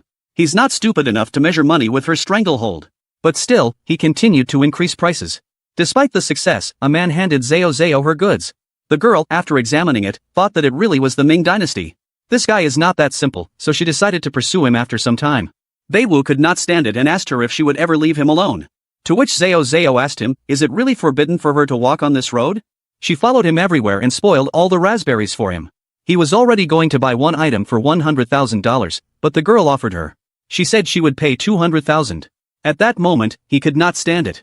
Turning to her, I asked her, is it really necessary to do everything on purpose? What is Zao for? He was told that if he couldn't afford it, then that was his problem. Of course, he can try to raise the price, but she doesn't care. She has a lot of money. She approached him and said that he had just turned 20 and dropped out of high school. Bai Wu said that, but he can already afford a premium car. Zao asked him if it seemed to him that it happened too quickly. Bai Wu asked her if she had really made inquiries about him. He was just lucky to find a good income. He never committed crimes. Then Zao asked him if he had told her about some super abilities or if he was just very lucky. It's so cool, until he was 20, he had nothing. He was an ordinary person and even had no inheritance. She doesn't even know what tricks he uses in order to achieve success. He was a pathetic loser, but she is not interested because today he has a good income, and she will destroy him. Zao felt very confident and told him to answer, or he was so scared that she might deprive him of his earnings. Bai Wu told her that today she repeatedly prevented him from earning money and wasted his time, and now she's threatening to deprive him of his earnings. Zao asked him if he really didn't believe that she was capable of such a thing. Bai Wu told her that he wouldn't let her do that. Zao just grinned and asked him if he wouldn't cry if he lost. After all, he understands that she will not give him money today, and she herself thought that if he decided to buy something, she would deliberately inflate the price. Let's see what he will do with it. The great day followed on his heels, and when Bai Wu stuck to some man and started whispering something to him, Zao was right there and thought, is he really going to buy goods from him? Would she have to destroy him again? But Bai Wu only said goodbye to this man.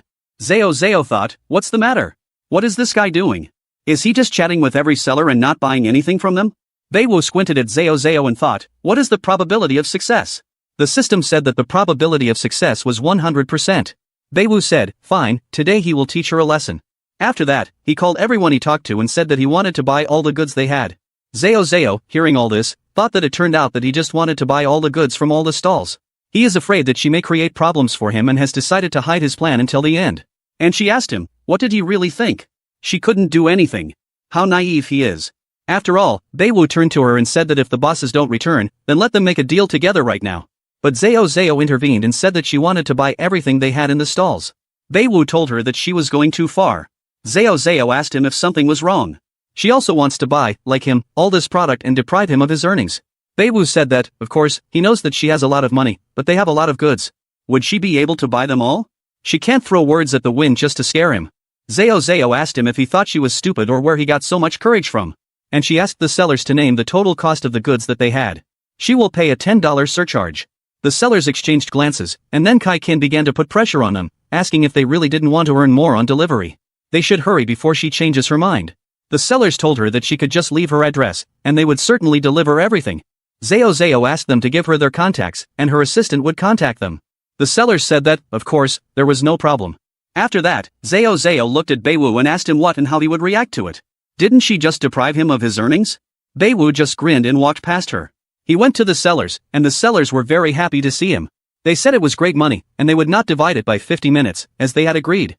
One of the sellers said that he would transfer his share to him, and another seller said that he had already transferred part of it to him. If there is a similar offer in the future, then he should immediately write to him. Yes, he should address them right away. Bai Wu showed her his phone and thought that she was really surprised. She didn't expect this. After all, Zao was very angry and asked him if he had been in cahoots with them from the very beginning. Bai Wu said that yes, he was just strolling around the venue and market and looking for merchants who would agree to cooperate with him. Does she look so annoyed right now? He is in a win-win situation. Even if she buys all the goods, he will still be in the black. He repeats to her once again that she will never be able to deprive him of his earnings. Zhao said it was okay, but don't let him be so happy because they will meet again. Bai Wu shouted after her that he would not accompany her. Then he noticed that the system update had started. Maya was very happy and thought that it was really a system update, thanks to Zhao. Bai Wu has earned a fortune today. According to her, she has a very influential family. They cannot compete with each other. He thought that there would be some changes in the system after the update, but nothing has changed. But perhaps the difference will be noticeable a little later. At the moment, his strength is not enough. If he wants to earn a lot of money, then he needs to expand his social circle. However, how can he do it? It's going to be quite difficult. Bai Wu came out of the market, and then he was met by a man. He greeted Bai Wu. He said that he was Mrs. Kinkin's assistant and asked him if he could come with him. Bai Wu asked if, after everything that had happened between them, she still wanted to meet. He asked the man if he was actually a hitman or a former special forces soldier. The man remained calm and told him that he was just teasing. His task was to come for him and take him to a social event as an apology for today's misunderstanding. Bai Wu asked what an invitation to a social event had to do with an apology, and he wondered why it seemed to him that Zhao was up to something bad. On the one hand, he might not go anywhere because of the risk, but on the other hand, he still had the opportunity to expand his social circle. He told the man that he would go with him. 1 hour later, Zhao met him and told him that she thought he wouldn't come. They went inside the building, and Bai Wu said that even if she invited him with malicious intent, he was not afraid of anything. Zhao looked at him and told him to follow her. She would introduce him to her friends. They approached 3 people, and Zhao began to introduce them. The man with the blonde hair was young Mr. Wang, the future chairman of Xinghai Group. The older man was Mr. Zhu, the owner of Stritch. There was also a girl, young Lady Lu, the CEO of Top Eve Media. Bai Wu must have heard of them. Bai Wu was surprised and thought that there really were a lot of influential people there. When he saw them, he got a little nervous. Zhao noticed this and thought that this upstart was so nervous in front of the guests, but she would see how much he would screw up. Bai Wu said something was wrong and thought that, just looking at Zhao's expression, she was clearly waiting for him to disgrace himself. He needed to stop being nervous. It would be a shame if he really became a laughingstock. But he had an idea. Despite the fact that they were distinguished guests, they all ate and, even more so, drank. He just needed to imagine them in the toilet, and everything would get better right away. After that, he shook hands with all of them and said that his name was Bai Wu. He was very pleased to meet them. Zhao was surprised and wondered why he started acting so relaxed. 5 minutes later, Zhao and Bai Wu were sitting together at the table. The girl told him that he had done well. To be honest, she was very surprised at how quickly he found a common language with them. Bai Wu replied that there is not much difference between people of the upper and lower classes. Zhao told him that the difference between the estates is visible even to the naked eye. At that moment, a man came on stage and said that he was asking them to go to the auction hall and take their seats. The charity auction would start soon. Bai Wu asked what the charity auction was. Zhao grinned and, calling him a redneck, asked if he really needed an explanation. Bai Wu said he didn't need to, and he's not a redneck, he knows what a charity auction is. Zhao said it was wonderful. There is a Ming Dynasty porcelain cup here, and she wants to put it up for auction, as she had already found out before. Bai Wu is well versed in antiques, and she really hopes that he will help her evaluate them. Then she put the box on the table. Bai Wu asked her what to evaluate about her antiques and then what he would get in return. Zhao said she was kind today, so she would let him sell it on her behalf. He wants to make a lot of money, doesn't he? And he also needs to leave a good impression in front of the guests. Bai Wu thought that it was true. He needed to earn some reputation among the local guests. This is a great opportunity. He told her it wouldn't do. He doesn't believe she just wants to help him. Zhao just spread her hands and said that she really had no malicious intent. But Bai Wu was still tense and thought that it was better not to trust this girl. He was 80% sure that this was a hoax.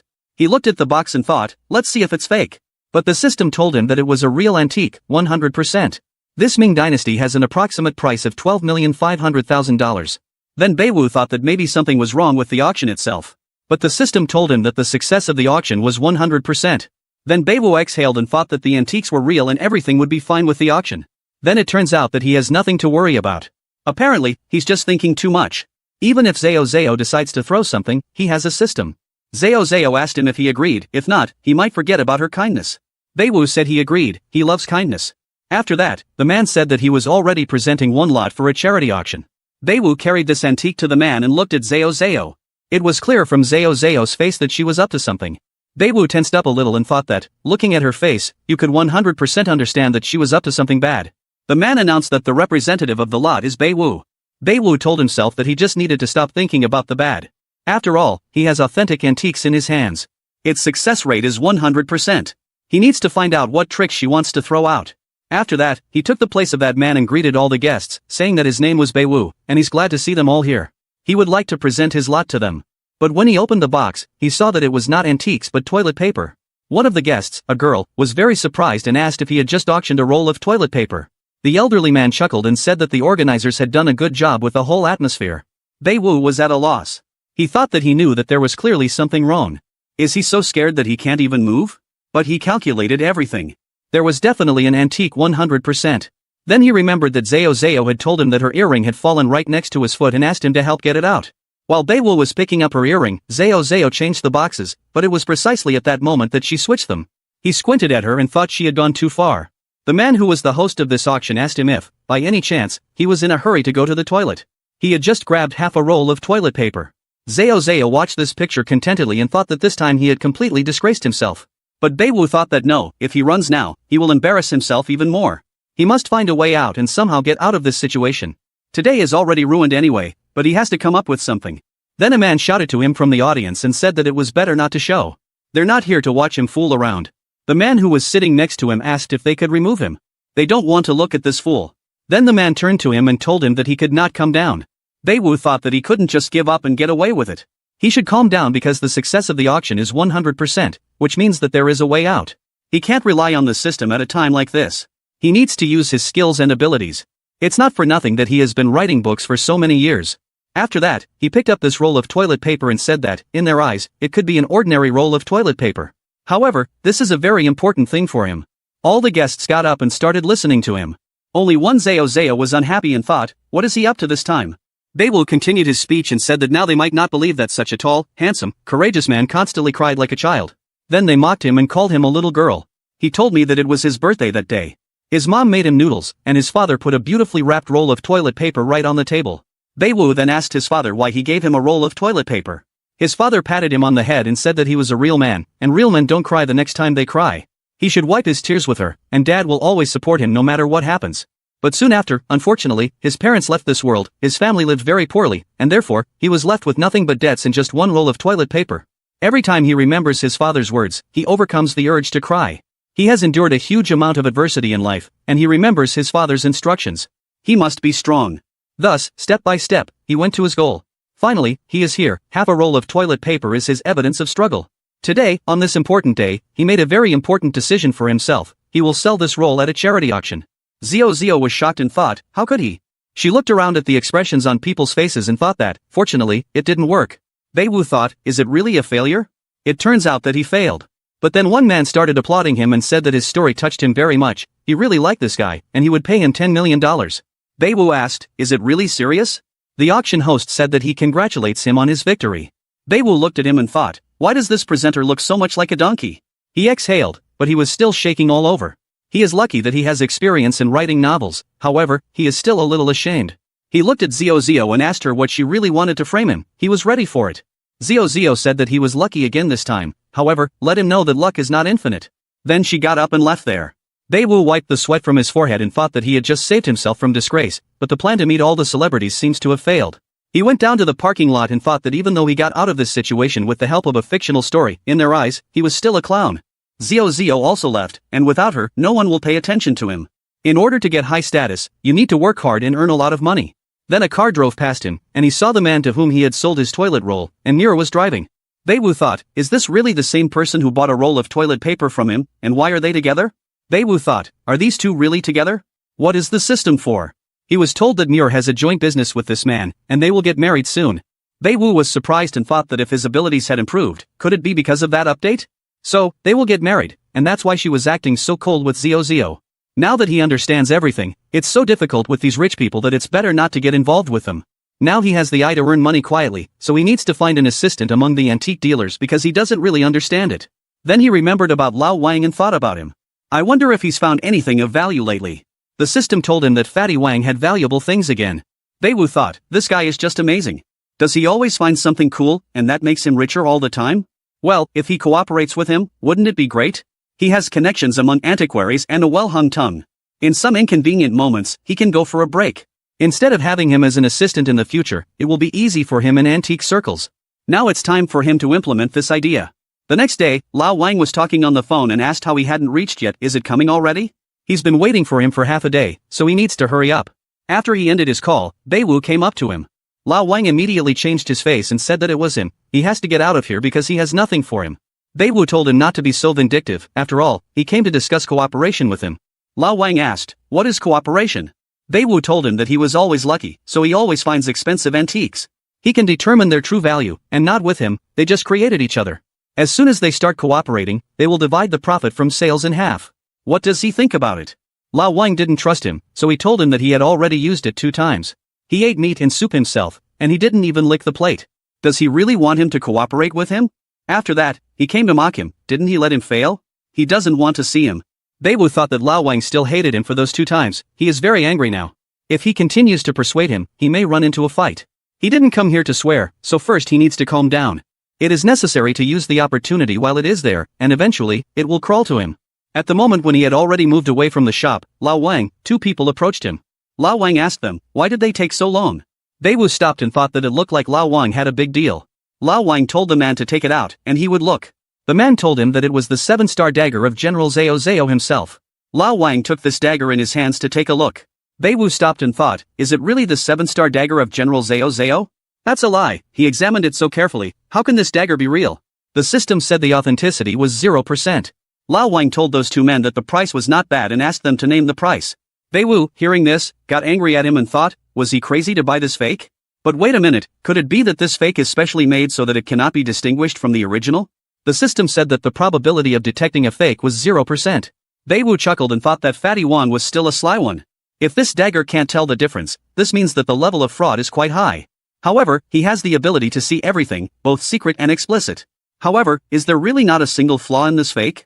Is there any way he can find out? He tried to ask if he could find any flaws, but I thought that's not how things are done. The system showed him the flaw of this dagger. Bai Wu began to examine it carefully and thought, is the gem really broken? Is the gem fake? It can't be because Lao Wang has been selling antiques for a long time, but they are still damaged. Maybe it's really fake, or is it not all about the jewel? But could there be something under the stone itself? How dare he reject his cooperation? We need to show him. Now he will show him a masterclass. He approached their group, and Lao Wang immediately hid the dagger. Bai Wu told him that he didn't have to hide it, and he asked what else a 7-star blade is. It's a fake. Lao Wang asked him what he meant. Bai Wu said that he had lost his face. Lao Wang was angry and said that she was looking at this knife. If the blade was damaged or the shape was broken, he would have noticed, but it was fine. He has been in antique circles for 10 years. Does he really think that he will not be able to distinguish a fake from a real product? He realized what he really wanted. He has already told him that he will work alone, and that's it. Bai Wu told him that if he proves to him that this knife is a craft, will he go talk to him in this case? Then Lao Wang asked him what would happen if the blade turned out to be original. He wants to use this situation to cooperate with him, but he doesn't need him. Bai Wu asked him how much he would sell this dagger for. Lao Wang told him that he had already said that he would not cooperate with him. Bai Wu said 500,000 yuan, but if he makes a mistake, he will pay him 10, no, 100 times more. Lao Wang shoved this blade at him and told him to watch and not forget his own words. He must take into account that he does not trust him because he has a reason to lie, so let him open his eyes to see where the blade is fake. Bai Wu started looking at the blade and told Lao Wang that he would teach him a lesson today. He picked up some kind of thing and said that it was a combat weapon. Lao Wang asked him what he was going to do, but Bai Wu did not listen to him and swung, hitting the blade so that a yellow stone bounced off it. Lao Wang was very angry and asked him what he had done. Now that he would not live, Bai just chuckled and thought, is he still not willing to cooperate? After that, he showed Lao Wang the blade and asked him if he was sure there was a QR code during the 3 kingdoms. Lao Wang took the blade in his hands and realized that it was actually what Bai Wu had told him.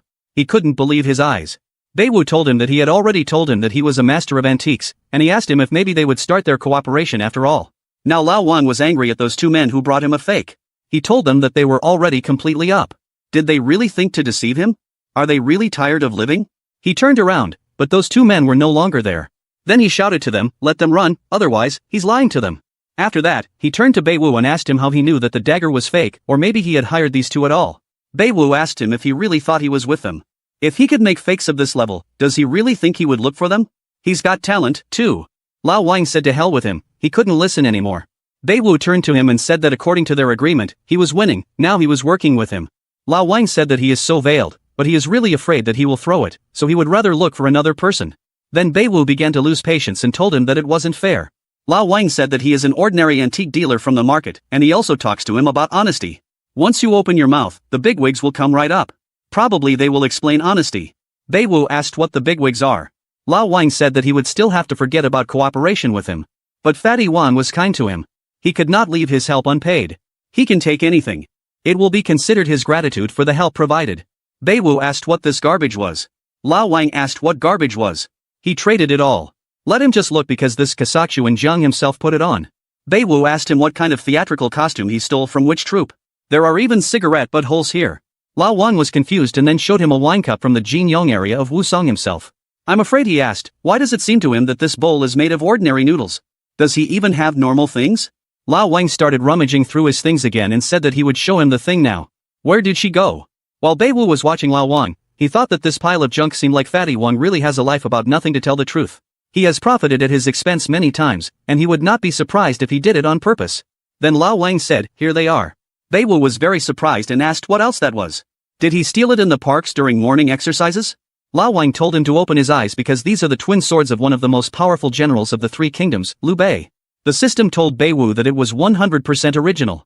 The owner of these paired swords is indeed Liu Bei, but other data is not available yet. Bai Wu asked what the original was. Lao Wang said that, of course, but he could not give them to him. Thanks to him, he would start a new life. Wu thought that it turns out Lao too has such swords. This is really God's mercy. With this golden key, he will definitely be able to negotiate with that person. He needs to figure out how to get those swords. Lao Wang asked him what he had already seen. Did he really think he didn't have any worthwhile things? When he took them out, he almost died of envy. Bai Wu said that recently there was a 7-star dagger of Xiao, and now Liu Bei's pair swords. He is right on the way to the three kingdoms today.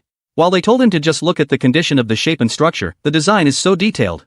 Wei said that he was also talking about the 7-star dagger just now, wasn't he? Lao Wang didn't know what to say to that. Then Bai Wu continued to put pressure on him and asked what he thought. These swords had a QR code. Lao Wang completely drooped. Picking up this sword, I thought that their dagger and sword looked the same as the original. The one who created these silver coins is magnificent. Instead, he thought he could collect Lu and Chao's weapons and sell them at sky-high prices. And in the end, after that, he started shouting that fakes were coming across one after another. The Lord wanted him dead. Then he was stopped by Bai Wu, who said he was watching. Apparently, he failed. He needs these swords, so let him set prices for them, and he will bargain with him. Lao Wang said that he also said that he would thank him by choosing himself, so let him take it already. He's furious, so he gives it to him. Bai Wu thanked him, then he left. After that, Lao Wang sat down on the table and lit a cigarette, thinking that Wu was actually a loser. Bai Wu noticed this and thought that he would look for something else. Let him earn a little. Otherwise, he would also feel guilty. In the beginning, he wanted to get acquainted with Qi Lao. However, he is a first-class tycoon in antiquarian circles.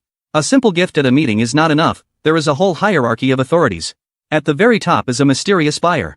After that comes Kai Lao, the authority of the business circle. After that comes Bai Wu, a new potential strength of the business community. After him comes Fatty Wang, an old, sly businessman, and the very last stage is called business students. Bai Wu thought that it was just possible to give these swords to Qi Lao. After all, then the thing will really find a good owner. He stood at the entrance to Qi Lao's house and thought that if only he would not meet those uncooperative assistants of Kai again. He went inside and saw a woman there. He came up to her, greeted her, and asked her what she should tell him about Kai Lao being here. Now the woman told him that Qi Lao was busy right now and was temporarily not seeing anyone. Bai Wu thought that if Qi Lao found out that he had come, he would want to meet him. The system says it's 100%.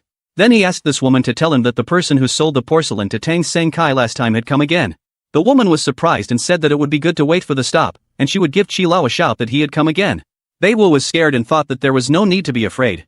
He had already come, you need to control yourself. He came into the room and said that they had seen each other again. Qi Lao was in the room, she was doing her workout now. Bai Wu thought, what's the matter, Qi Lao said that he gets in her way too often, today she must teach him a lesson. Then Bai Wu received an urgent notification in which it was written that if he continued to stand, he would grab 100% of each. Qi Lao was already swinging in order to hit him, but Bai Wu managed to dodge in time. Qi Lao took the vase and asked him where he had run, but then her grandfather appeared in front of her. He was very angry with her and asked why she was making noise again. She should put the vase in its place. She's getting worse and worse every day, she should go home and think about her behavior. Zhao said it was fine, but finally, she told Bai to look, God forbid, she would see him somewhere. When she left, Bai Wu exhaled and thought that he was lucky. But why does it seem to him that Zhao will not leave just like that? Then the girl stopped and said that, after all, she couldn't just leave. Xia Lao apologized to Bai Wu and told him that their granddaughter was spoiled by her grandmother. So, stupid. Bai Wu said that everything is fine, madam, she is very sincere. He thinks that such a temperament is very good, and he thinks that looking at Kai Lao, you can understand that he cares about something. The system said it still couldn't read thoughts.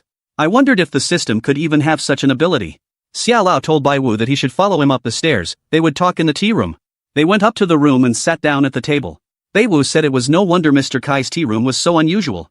Mr. Kai apologized for the inappropriate understanding of his granddaughter. Bai Wu thought he was apologizing again or just being nice. Although no, he thinks it's just dust in the eyes. Sir, she told him that he had visited him, so he must have brought something, didn't he? Bai Wu showed him the pair of swords and asked him to take a look. Mr. Kai took this sword in his hands and asked, "What is this thing of the Three Kingdoms era?" Bai Wu said that nothing would hide from his sharp eyes, such an extraordinary thing suits him perfectly. Mr. Kai said that these swords are products of the Three Kingdoms era, and the price of such a product is now about $5 million. Bai Wu said that, in addition, he can say that this thing is by Liu Bei himself. Mr. Kai said that if these swords were really Liu Bei's property, then the price could increase by 10 times. Bai Wu said that, as they say, a rare sword is given to a hero, and respect is given to a person with the highest virtue, so these swords are for him. The younger generation wants to present a gift to Qi Lao as a sign of his admiration. Mr. Kai said that there was no need to flatter him. If he sold these swords to an international buyer, the price would be fabulous. Bai said that antiques have one way, the main thing is that the thing meets its good owner. These items should belong to him. Even if others offer more money, he still won't sell them. Mr. Kai offered to drink tea. Bai Wu thought, what's the matter? Is Kai Lao not interested in these swords, or is he just dissatisfied with them? The system said that the percentage of interest in swords was 100%, and the percentage of satisfaction with them was only 10%. Mr. Kai told him that this gift was very expensive, he could not accept it. In addition, in friendship, he values deeds, relationships, and expensive gifts. They still have the friendship of noble people, don't they? Bai Wu was confused and thought that this was a direct refusal from him. Does the discontent lie in the fact that he is inconsistent in his friendship with him? He just lacks status. Mr. Kai said that he was directly finishing him off. These swords are good, the market value is $5 million, he will pay him. Bai Wu remembered that then Mr. Research had told him that next time, if he left some more good things, he could bring him, he would not let him down, he is an authority in this field, and he treats him the same way he treats Fatty Wang. After which, strutting says that the swords received this gift, implying that he wants to rise to his level. Bai Wu thought that this old man was right. He needs to turn this situation around and not let him think badly about himself. He told Mr. Kai that business is business. If Kai Lao decides to buy swords, then the price intelligence is really like fire. Did he really inherit it? Is he from a family of scientists? Bai said that in truth, he really comes from a family of scientists, but he does not understand the valuation of antiques at all, only at random and calculated. Mr. Kai said that it turns out that Mr. Bai understands art, and how much can he calculate? Bai Wu said that not only antiques are enough, but all other things as well. For example, at the moment, Seo Zio is listening outside the window. Mr. Kai asked what and why. I thought that today, thanks to her, you would be able to solve another case. She is. Seo Zio said that this Bai Wu was a real scoundrel, and most likely, he will want to cheat Grandpa again. She should listen to what they're talking about. But when she went up to the window, her grandfather was already standing there and looking at her with displeasure. Bai Wu smiled and thought that it was good that he had checked Shio Zio's location with the help of the system. Shizio Zio wanted to justify herself but didn't know where to start. Then Bai Wu got involved, and he told her that he didn't know that she could climb buildings. Shizio Zio told him that he still dares to make fun of her, she's going to teach him a lesson. Her grandfather could barely contain his anger. Shizio Zio told her grandfather not to scream, she knows she's wrong. She jumped off the building and shouted that she was already returning home to repent, she would be doubly remorseful. After that, Bai Wu asked Shilao what to hope for, he was now confident in his foresight abilities. Kai Lao said that he could just hear the sounds outside the window and guessed that it was Zio Zio, obviously, he won't believe it. Bai Wu thought that he would not believe him so easily. Then he decided to ask what he needed to do to make him believe him. To which Chilao replied that if he had the gift of foresight, he would not have asked him this question. Bai Wu thought that CH had given him a check, if he didn't come up with something right away, then he was unlikely to get the opportunity to cooperate again. But can he convince him? The system said that the chance of convincing him was 87.25%. Upon seeing this, Bai Wu was very surprised and thought, really, such a high percentage? Well, how should he act? But he came up with something. Is he able to fully describe and detail all the antiques in the room? Then, will he be able to convince him? The system said that the chance of success would be 100%. Bai Wu thought that it would be good if he did so, and he said that he had just inspected his tea room. And in it, he saw 26 antique items. Shilao was not very surprised by this and asked if he had considered all 26 things. Then let him try to describe them. If he can describe them in detail, then he will believe in his abilities. Bai Wu said that he could start, and Mr. Kai agreed to listen. Bai Wu walked up to the table and, tapping it, said that this set is made of sandalwood from the Qin Qianlong era. Isn't it Tai and Long era? September 25, 1711, to February 7, 1799. Shilao was a little surprised and said it wasn't bad. Bai Wu continued, saying that it was probably from the room of the emperor himself, with an approximate cost of $20 million. Kai Lao asked if he was saying it right, and Bai Wu affirmed that it was absolutely true. Bai Wu added that the ink pot is made of black jade from the Reformation era of the Ming Wanli dynasty. The approximate cost of this product is $10 million. The Wanli era begins from September 4, 1563, to August 18, 1620. Kai Lao said yes, and Bai Wu added that the ink pot is because of the black jade used in the Shufu Palace by Jan Zhenjino, the chief secretary of the Ming dynasty. Shufu Jan Zhenjino was the building of the Ming Daxu in the Ming era. Shi Lao was very surprised and asked him how he knew that. Bai Wu told him that he had calculated it all. Kai Lao asked what he calculated, but how can this be? It's just not possible. Bai Wu smiled at him and told him that his ears were not lying to him. He shouldn't be so worried, because it's true. Kai Lao said he was already impatient and asked him to continue with the next thing. Bai Wu said it was a brush stand from the Imperial Library and King Jeqing staffs, 1760 to 1820. These brushes are from the era of Ming. This turquoise tea is not from the Song state of the Chunky Yu era from 722 to 479. Besides the Jinghua porcelain of the Yun era from Jingdishan County of Houston pottery, Kai Lao was shocked. After that, Bai Wu said that he had told him about all 26 antiquities, and he asked if he believed him now. Shi Lao said he would never have believed it if he hadn't seen it with his own eyes. Bai Wu then asked him if he believed that these swords really belonged to Liu Bei. Kai Lao said it was flawless. He admires the things in this room given to him by inheritance. They were all examined, however, to confirm the authenticity of these swords, relying only on arguments. He thinks it would be unreasonable.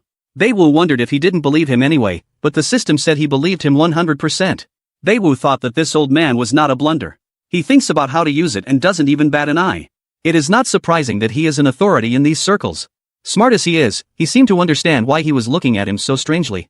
Did he really have something to do with him? The system says it's 100%. Does he really care about a thing that is related to antiques? The system says it's 100%.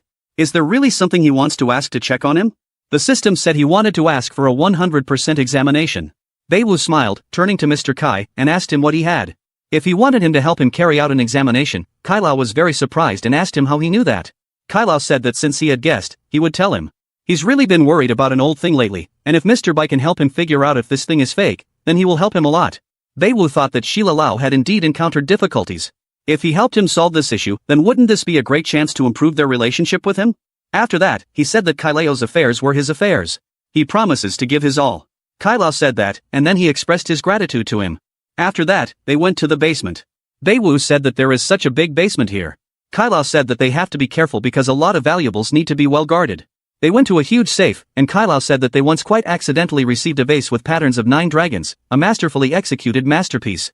Bai Wu thought that the old man was really very influential in his field. He keeps valuables in an upper-class place. Compared to him, he genuine. Bai Wu thought, why does he have doubts?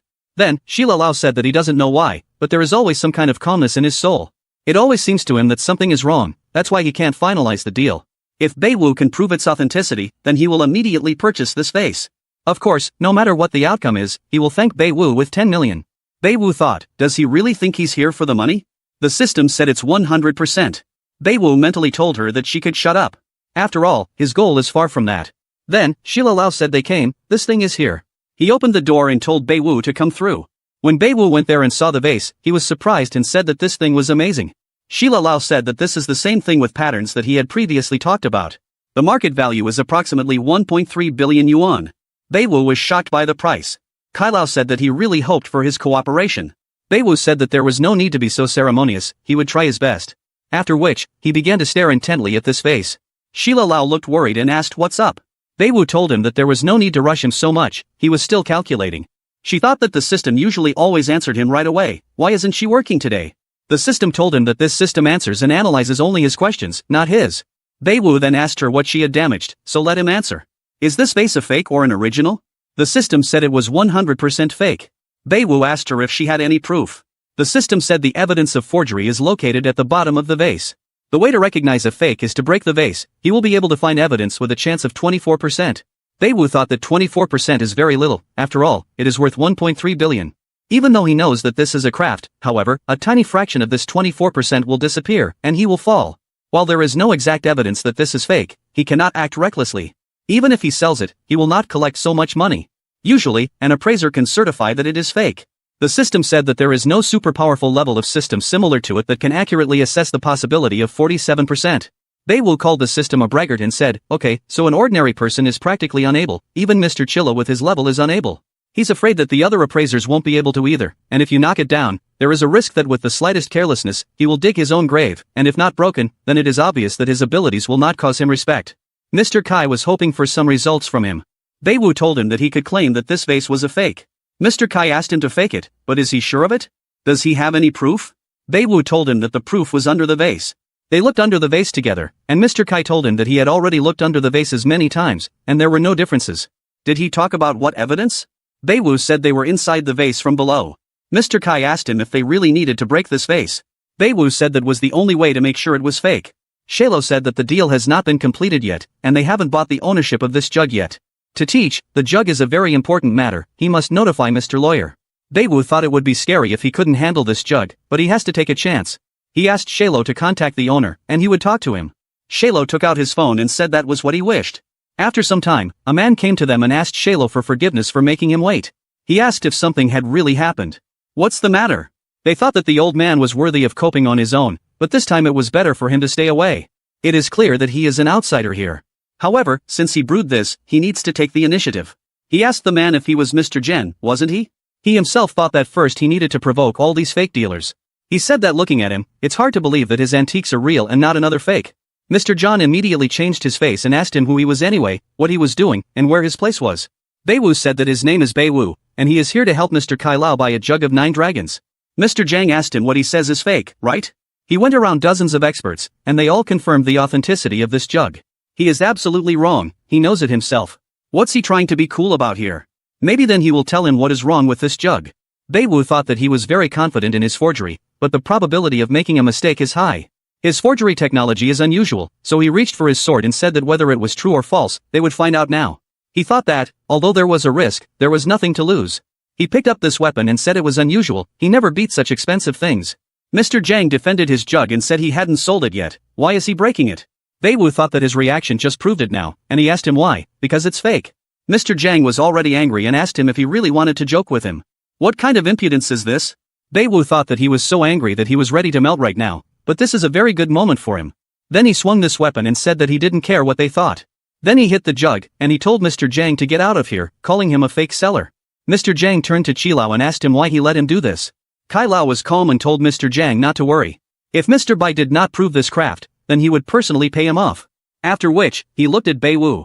Bai Wu thought that he knew what he was going for, and he knew that he could lose everything. What he did could have huge consequences, but then Mr. Kai added that.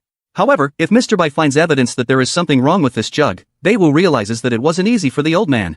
Like him, the old man took a lot of risks. They should both hope for luck. He started rummaging through the fragments and the vases, pondering where the flaw was. The system pointed it out to him. He swung again but stopped, thinking that if he kept hitting so hard, he might break the spot of the flaw. The system said that, given the power of the hammer, the probability of destroying the flaw is 58.7%. Bai Wu was scared and thought it was close, he almost broke his heart in his heels. After that, he began to gently poke and wondered, what if? The system says that the probability of destruction is 13.7%. Bai Wu thanked the system and thought that he seemed to understand there's not much left. After a while, he was in a panic and thought, what is going on? Why is he so unlucky? He just can't screw up. Then, Mr. Zhang turned to Mr. Kai and said that everyone said it was the original. Only this boy said it was a fake. He keeps hitting and hitting, without a single proof. They don't even know what a loss it is anymore.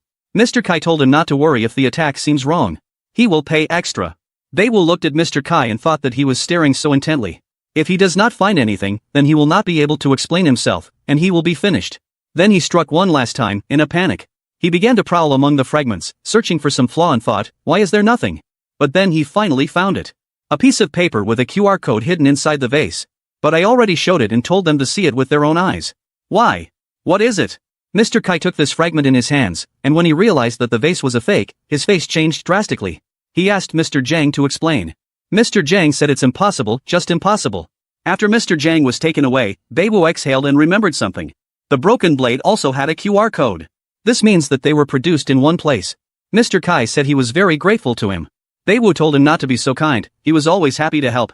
Mr. Kai handed him a business card and said that if he had any problems in the future, he should call this phone, and he would be happy to help him. Bai Wu thanked him for his generosity and thought that it would come in handy. He had succeeded, and now he has a patron. After he came out of his house, he thought, 50 million for a pair of swords plus 10 million for helping Mr. Kai. He is extremely lucky today. Now it's time to proceed to the next step. He needs to earn even more money. Bai Wu was driving in his car and remembered Lao Wank. He thought that he should visit his friend today. He has already made friends with such an authority like Qilao. The fat man will not be able to resist. It will be necessary to give him 10 million steam swords, he can't refuse. Bai Wu arrived at his destination just in time. After all, a car stopped at Lao Wang's shop and forcibly shoved him inside. Lao Wang asked them, "What? Who are they?" Bai Wu was surprised and thought, "Is this really a kidnapping?" The system said that the probability of abduction is 75%. "I'm afraid I rushed to catch up with them, can't he leave him?"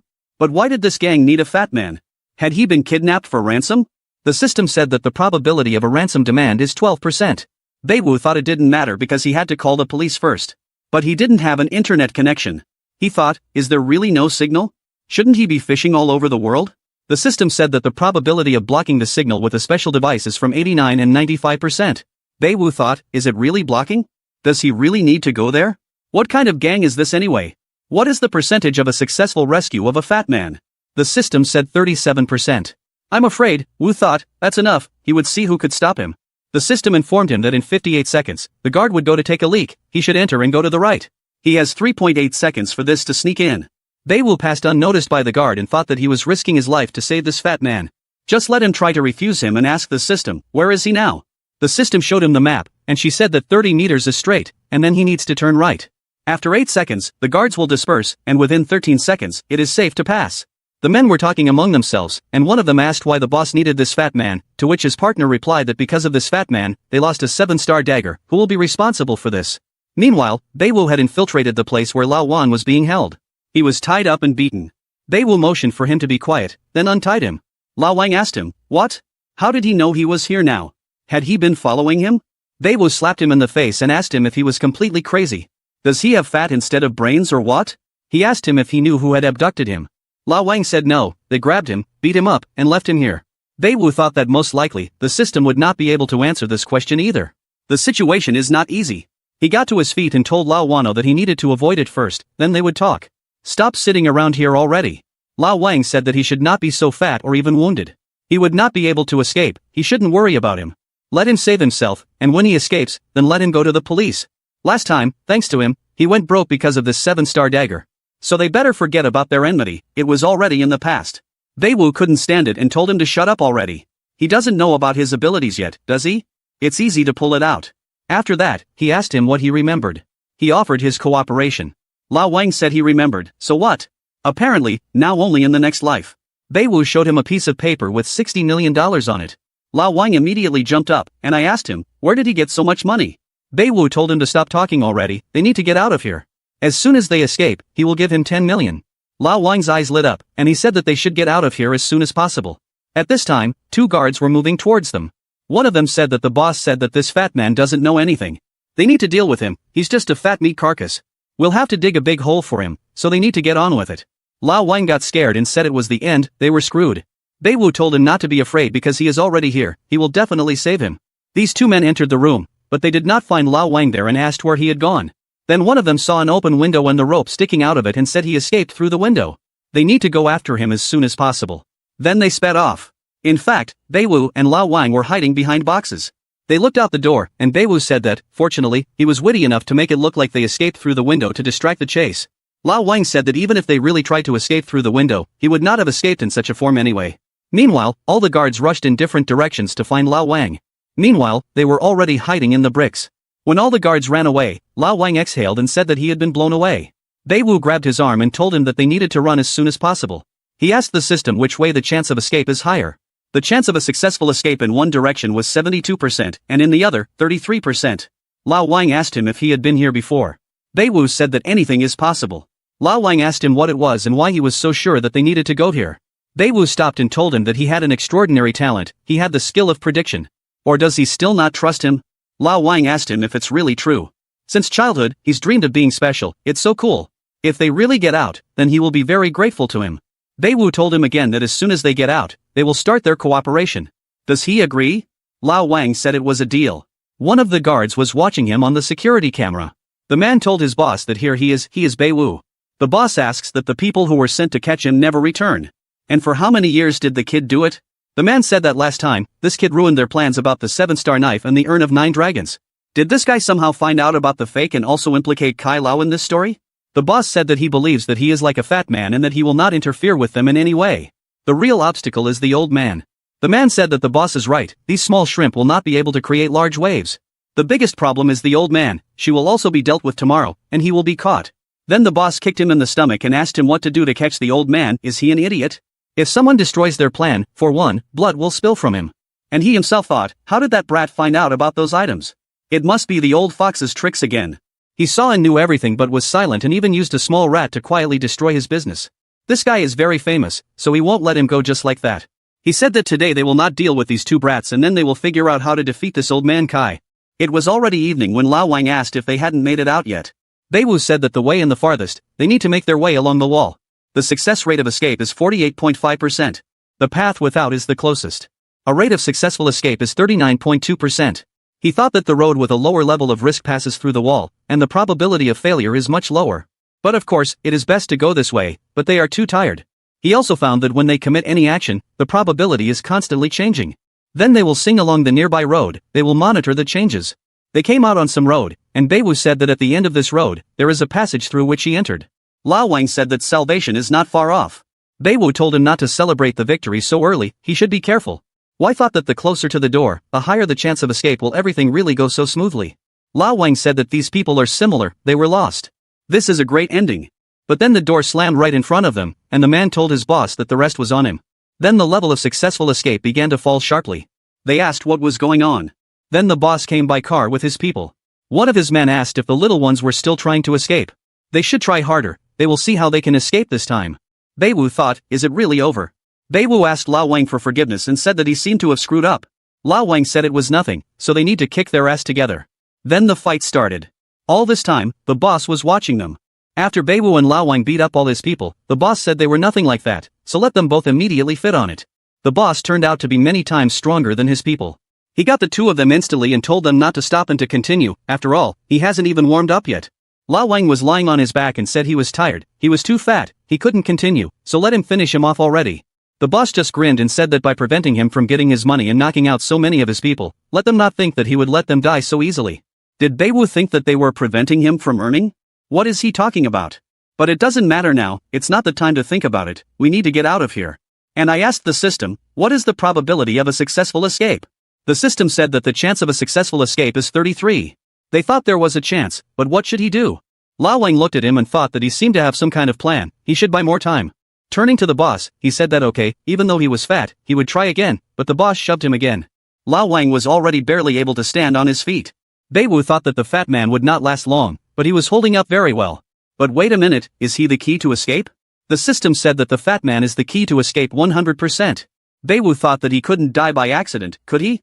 After which he shouted to him that he was their last chance, he has to use all the techniques he knows. Lao Wang asked him if he really wanted to see him impersonate a Kung Fu Panda, but Bai Wu thought he had to fight. He grabbed the boss by the leg and started telling him to spare him. He will ask his wife to pay a ransom for him. How much does he need? Let him name the price. While everyone was confused, Lao Wang knocked down the boss. The boss called him a fat jerk and said he dared to attack him. Then he kicked him and told him to die. Then he started beating him. Bai Wu couldn't look at it, but then he remembered something and thought that when people get into a rage, they lose control of their emotions and stimulate the release of adrenaline. Thus, you can exceed your potential several times. Suppose that if the fat man goes into a rage, then what is the chance that he can defeat Scar? The system said that he would have a 78 chance of defeating Scar. Meanwhile, while Bai Wu was talking, Scar had already beaten Lao Wang enough. After which he lit a cigarette and said that it was boring. He hadn't even really warmed up. His people began to grin, and one of them said that the wheel of fortune had turned to them. Bald Monsi, addressing Lao Wang and Bai Wu, said that if they have the last words, then they should say them faster before going on their last journey. Bai Wu apologized to Lao Wang again, saying that he had been hiding something from him. Those blades really were real. Here the system said that the chance of a successful escape is 6.75%. I kept telling him that did he remember the check he showed him. This is the real price of those swords. Here the chance of a successful escape increased and became 22.51%. Bai Wu thought that it seemed to be working. He needed to continue, and he said that by the way, when reporting to Mr. Kai, he said what he was doing many things in the antique shop. Yahello said he would kick him out of the antique street, not make him disappear from business. Lao Wang was already seething with rage, and the system said that the chance of a successful escape had increased again to 38.25%. Bai Wu did not calm down and said that also, those people who tried to sell him the 7-star blade actually worked for him. The chance of a successful escape is now 47.47%. But I wanted to say something else, but Lao Wang couldn't stand it anymore and told him that he was a beast, he's a big animal. The chance of a successful escape is 62.76%. Lao Wang shouted that everyone would die today. After that, he began to carry everyone, and the chance of a successful escape is 78.06%. Each time the chance of success increased when Lao Wang dealt with those people, he hit Bai Wu as well. At this point, the system says that the chance is 100%. After that, Lao Wang was exhausted and fainted. Then Bai Wu's mind rose, and he said that fortunately, he gets to plant a piece of iron, otherwise, the fat man would have killed him. He dragged Lao Wang into his car and said how heavy he was, but Lao Wang didn't even move. Did Bai Wu say that he went to heaven or something? They still need to figure out where all these people came from and what they want from them. Turning to the fat man, he said that the time had come, the time when they could start cooperating. Meanwhile, the boss got up and said that Bai Wu would have to look around more often. Bai Wu brought Lao Wang to the hospital. While Wang called him names and asked why he had such injuries, Bai Wu told him to calm down. They may not be quite in shape, but they are alive. He added that apart from those blades, the rest were really fakes. He promises that in the future, if he cheats on him, he can just let him die on the street. Lao Wang started crying and said he was such a crook, he's such a liar. Bai Wu hugged him and told him to stop crying, he would make it up to him. Lao Wang immediately cheered up and said exactly what he promised, to take him as an apprentice and teach him his tricks. Bai Wu told him that, with his level, it would be quite difficult for him. Lao Wang said he didn't care, but he shouldn't forget because he owed him, and he asked him what? Why not give him a small piece of material? Then Bai Wu called him a stingy nutcase and said he was just incorrigible. Lao Wang laughed and said that from now on, the ancient society is their life. That sounds promising, doesn't it? Then, from a sudden movement, his arm was stabbed, and he fell and began to scream that he was in pain. Bai Wu asked him if it was true that he didn't know everyone who kidnapped him. Lao Wang said that if he had known, he would have made them pay for everything they had done. He never even had any enemies, but he remembered something. He studied one fake 7-star knife, maybe it has something to do with this. Then something came to Bai Wu, and he said that all the fake items had a QR code. Then what is the chance that all these crafts were made by these bandits? The system said that the probability of fraud by this group is 100%. Bai Wu thought that their level of fraud was how they were taking revenge. The members of this group have a lot of experience. He broke off 2 fairly large deals in a row with them, but wait a minute, they must have been following him from the very beginning. The system said that the probability of surveillance by a group called is 100%. Bai Wu asked, then what is the chance that the fat man was caught because of him? The system said that the probable connection between the abduction of the fat man and Bai Wu is 60. Bai Wu thought that the fat man was partly caught because of him and partly because he checked them himself. It will be difficult for him to resist them now, it looks like he really pierced a hornet's nest. Lao Wang told him that he got into trouble this time because of him. Bai Wu thought it looked like the fat man didn't know about anything since he recognized him as an elder. Then he shouldn't put him in danger anymore, and I told him that she should leave it to him, and he should get better in the meantime. Lao Wang said it was good, it seems that he is right, he will try. Then Bai Wu called Mr. Kai. Bai Wu picked up the phone, and Mr. Kai said that he was aware of his adventures and asked him if he was okay. Bai Wu said he was sorry for bothering him with this, but they are safe. Oh, he himself thought that since Mr. Kai was calling him personally, it had something to do with the ancient society, didn't it, sir? She told him that he would be out of town for 2 days. They should be careful, this gang won't forgive them so easily. Bai Wu asked him if he really knew something about this gang. Mr. Kai said that so far, not very much, he only knows that this is a professional group of forgers with a long history. Bai Wu thought that, according to Mr. Kai, it looks like it won't be easy, sir. She told him that, simply put, he should wait for him to return, then they would meet. Bai Wu said it was fine, and he should take care of himself too. When he finished his conversation with Mr. Kai, Lao Wang told him to listen to his conversation with Mr. Kai. It is easy to understand that this friendship is not so simple. Now that they are also part of the ancient society, they should be careful. Bai Wu thought that something seemed to have happened to Mr. Kai, and it all had something to do with these people. It's much more complicated than he thought. And why would he do all this? He just wants to enjoy life, doesn't he? Why did everything go wrong? He doesn't understand it. Maybe he shouldn't have messed with these fakes in the first place. Being a good person is so hard. Meanwhile, Buff Scar was on the phone and said that Old Man Kai has a deep foundation. They had recently become convinced of this, and he would like to avoid it, so they have to come up with a solution. The man said that it was fine, let him leave it to them. People from the society, like Scar, thought that it would be necessary to use the ancient society to fight them. Kai Luo and his younger brother have the surname Bai. The game is just beginning. A few days later, Lao Wang had already been discharged from the hospital. Bai Wu was just picking him up from there. Right now, Lao Wang disguised himself and told him that maybe they should hurry up. Who knows which corner these killers will be waiting for. Bai Wu told him that it was morning now and no bandit would dare attack in broad daylight. Lao Wang told him that the organization of these forgers is strong. Maybe they should lay low somewhere for a while, and there they can wait for Mr. Kai. He knows a resort, that's not a bad place, maybe they'll go there. Bai Wu shook his head negatively and said that he had already thought about it, but there was no need. Sitting and waiting for death is not the best option. They'd better take the initiative themselves. They got into the car, and Lao Wang, taking off his mask, asked him if he really wanted to deal with them. Then a man passed by them and called Lao Wang, asking him if his wife was also giving birth here. Lao Wang exhaled and said that he had scared him. These are a gang of scumbags. They are very dangerous. Their team must survive. Bai Wu asked him if he was still planning to hide. Where did all his coolness go? Should he not forget about it? They're good, but this gang is bad. But first, they need to collect more information about them. Didn't he say that they would dominate the ancient society? His words will come true, he must believe him. Lao Wang was angry and said that those who were afraid of wolves and tigers dominated the rot and called them all names. Bai Wu told him he was like an old rattle and asked him what and how he offered them to get information. Lao Wang told him that he had just come to the right place. There is a man on the north side of the city. He has sources. There is nothing that he could not find out for a certain price. Bai Wu thought that he really had to go to the ghost market, but it can be useful. The system said that the probability of receiving information is 100%. Bai Wu thought, is this informant really that useful, even if it concerns such a serious gang? The system asked him again, how useful is he? The request is too complicated to answer.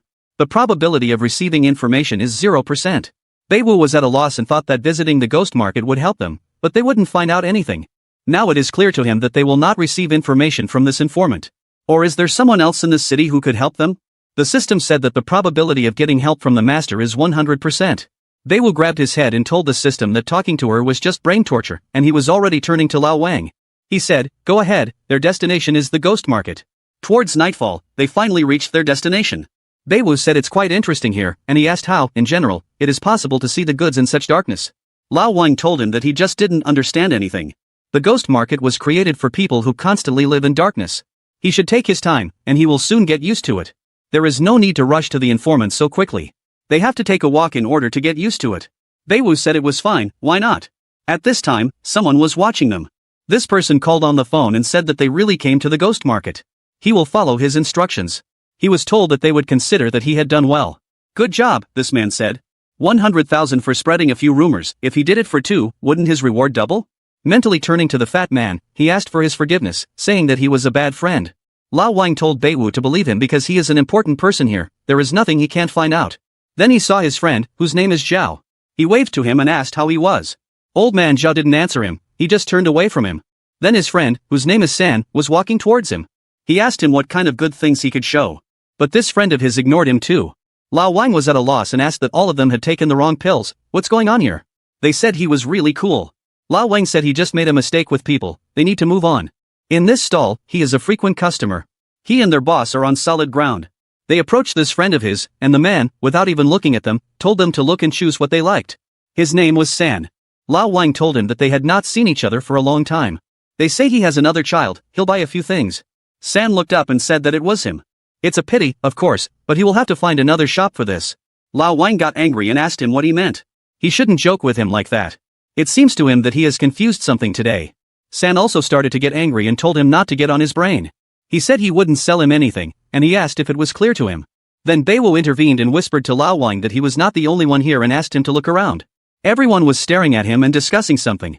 Lao Wang asked what was going on, saying that now he couldn't even go outside. Why were they all looking at them so strangely? He thought they needed information, but the locals were clearly aggressive towards them. He said that today was clearly not their day. He took Lao Wang by the hand and dragged him somewhere. Along the way, they were all called violators and asked to leave and never come back. They also said that their spirit was no longer here. Lao Wang was worried and asked his boss what was going on here, something strange. He has been buying here for more than a year, but they still treat him that way. Bai Wu told him to keep quiet and do as he told him. After 10 minutes, when they disguised themselves, they came out on this street again. Lao Wang told himself that he was always polite, diligent, and liked by everyone, and now he has become an enemy of society. Bai Wu asked him to drive quietly and said that they would sort it all out. They approached Lao Wang's friend again. Now he was smiling at them because he didn't recognize them and told them to look and choose what they liked. Sun asked his friend if he had heard anything yet. The fat man became a member of the ancient society, now he is a subordinate of old Kai. The old man, like the vase of 9 dragons, almost no one can afford even the initial price. Therefore, he ordered the fat man to break the vase and slander the seller, calling him a forger. The man who was sitting next to him was horrified and asked if he really did it. Then another man came up to them and said what they were saying. He had an accomplice, a man named Bai Wu, and he also heard that the loader was thrown into a reservoir in the west of the city. The elderly man was horrified and asked what was really killed. Didn't anyone call the police? Song said that old man Kai is a big shot with big connections, so the fat man has nothing to fear, that's why he just walked around the market. The man said that everything would come back like a boomerang, let them rejoice while they can. After everything he's done, karma will come to him. The old man asked them where did they get these rumors from, do they have proof? Sun said there was no proof, but rumors don't appear by themselves, everyone is talking about it now. The man said he was right, rumors do not appear by themselves, the fat man is clearly not clean. The old man said that he rarely sees him lately, probably it's all true, that must be what he was doing. Hearing all this, Lao Wang began to boil with rage, and he was about to say something, but Bai Wu managed to shut him up and take him away. When they got away from this place, Lao Wang said that it was clear to a fool that they were framed. Bai Wu said he knows that, and he thought could it be that this is connected with this gang of fortress. The system said that the chances are 67.5%. Bai Wu thought that it had something to do with them anyway. Lao Wang said they were completely clean, who could have slandered them? Bai Wu said that this rumor is not directed at them but at Mr. Kai. Mr. Kai is a very respected person, he does not need to be afraid of this, but it can interfere with the two of them. Lao Wang said that they call them creatures, they say that Mr. Kai is their boss, this will definitely not lead to anything good. Bai Wu said it was a very dangerous trap, but fortunately, they found out about everything in time. Lao Wang suggested that they could find someone who was spreading rumors and refute them. The rumors have spread so much, how can they look for something further? Bai Wu grabbed him by the shoulder and told him that he thought they didn't need to come up with anything. His ability suggests that some master should help them. Lao Wang asked what is the master, what kind of master? Bai Wu said he doesn't know yet, but first of all, they need to find him. While Bai Wu was reasoning, Lao Wang rushed to his friend, and he picked up a box. His friend said that this box is from the time of the Ming dynasty, it is very ancient and mysterious, but it doesn't open, he will give it to him for 30,000. Bai Wu said that he changed quickly. Lao Wang told him that 3,000, his friend said that it was a very valuable thing, he could not give it away for such a price, for this price, it will go into the negative. The system told Bai Wu that this man was lying 100, and he thought that the price for it is small, he should continue to bargain. Lao Wang understood him and told his friend that he was doing well, honestly 5,000, if not, then he will leave. His friend said that he admits that he knows how to bargain, but he won't earn anything from it. Lao Wang jumped up and asked him what and how much he wanted. The man said that this thing was left to him by his father, he is telling the truth. But then a man intervened and told the seller that these two are unreliable buyers, he should not sell anything to them. Bai Wu tensed and wondered how he knew and who was he. Lao Wang knew this man, and he asked if this was really Wu Hongtai, what is he doing here? I thought that the most important thing right now was to find that master faster. But who else is he? Lao Wang put on his mask again and asked Wu Hongtai why can't he buy it? Wu Hongtai said that this box belongs to the Ming dynasty, not the king, and it costs about 300,000. Bai Wu asked Lao Wang if he knew him, who is he? Lao Wang said that he is a martial artist, his name is Wu Hongtai. He was born into a family of wealthy antique dealers, I had to deal with him once, I asked what then? It turns out that he revealed them and deliberately found fault. Lao Wang said he didn't know, he is strange, he is always unflappable and always behaves as if everyone owes him. Wu Hongtai told them that stupid blind people are not given to understand this, he's even ashamed of them. Bai Wu thought that this was clearly a provocation, had he figured them out. Lao Wang asked him, what is he, the blind fool? Does he really think that he has learned martial arts and has become really cool? Doesn't he decide to become a boss in the antiques industry and set his own rules here? Has he decided that since he knows how to fight, he will rule the whole world? Is it really not enough to be a martial arts leader? Bai Wu thought that the fat man was so confident, wasn't he scared at all? The system said it was 0%. Bai Wu said no, but where does he get this confidence from? Lao Wang said in a whisper and guiltily that it sounded cooler in the movies. A crowd gathered for this scandal, and one of the men asked, who is this fat man, and how dare he threaten a martial artist? Another man said he thought he had seen him somewhere before. Bai Wu thought that if they continued like this, they would definitely be discovered, and their chance to find this master is rapidly falling. He told Wu Hongtai that since this gentleman knows the price of this thing, they will not buy it. They were about to leave when this man blocked their way. Bai Wu asked him what he meant by that. Wu Hongtai asked him if they did it intentionally, didn't they? And since they don't deny anything, it means he's right, and they deliberately didn't tell the seller the true price of this box. Or are they really just stupid blind people? Lao Wang said they were surrounded. Bai Wu thought it was over, they were discovered. He was clearly looking for trouble. He deliberately attracts the attention of the crowd, but why? The system showed him some strange symbols. Bai Wu asked her if she knew anything other than symbols and asked her if the box was from the Qing or Ming dynasty. The system said that the probability that this box is from the Qing dynasty is 100%. Then Bai Wu told Wu Hongtai that this box was really from the Qing dynasty. He apologized for criticizing him, but he said he is from the Ming dynasty. Wu Hongtai said that then they would see which one of them was right.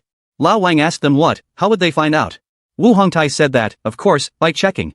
And if he turns out to be right, then he will buy the box at its real price. Lao Wang asked Bai Wu if this box was definitely from the Qing dynasty.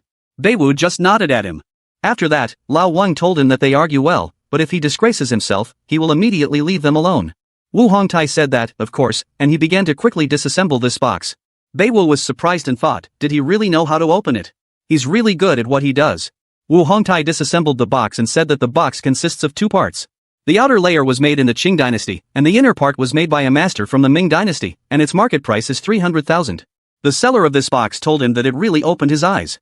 Lao Wang was angry and asked what was there an inner compartment. People began to rejoice. They said what was expected of Mr. Wu. Then someone started laughing at Lao Wang and asked what and where all his courage had gone. One of the men said that these two look like you are familiar. Another agreed with him and said that he was right. He had also seen them somewhere before. His friend laughed at him and said that with his eyesight, let him not make him laugh. Lao Wang turned to his boss and told him that it seemed they had made a mistake. Bai Wu thought that yes, they really have big problems. The system did not lie. The outer case of the boxes is really made in the Qing dynasty, but who knew there was another one in it? Does he really want to set them up so badly? But why would he do that? The system will not be able to answer this question because he knows little about this person. Today, he has to let it go. After that, he said that the master had excellent skills and a sharp look. He justified and admired his knowledge. Lao Wang realized that they had failed and said that it was okay, calling this man Jackie Chan, and said that it turns out he is really cool. Wu Hantawa told them that they had lost, they had to fulfill their agreement, and we should also apologize for everything they said before. Bai Wu thought he was arrogant and cruel. He looked scary but doesn't look like a bad person. In addition, the Wu family works in the antiques industry. But then, Bai Wu realized something and thought that it was definitely the Wu family. This is the master he is looking for. Someone from the crowd asked if it wasn't a fat man by any chance. Another man replied that they had disguised themselves on purpose. They wanted to ruin the ghost market. The bald man shouted that they were scoundrels and they had no place here. Another man asked that since they could not earn money themselves, they decided to deceive the others here. Lao Wang could not stand it. He shouted that everyone who believes these stupid rumors, let them come forward, he will show how honest he is. Bai Wu stopped him and thought he was the master he was looking for.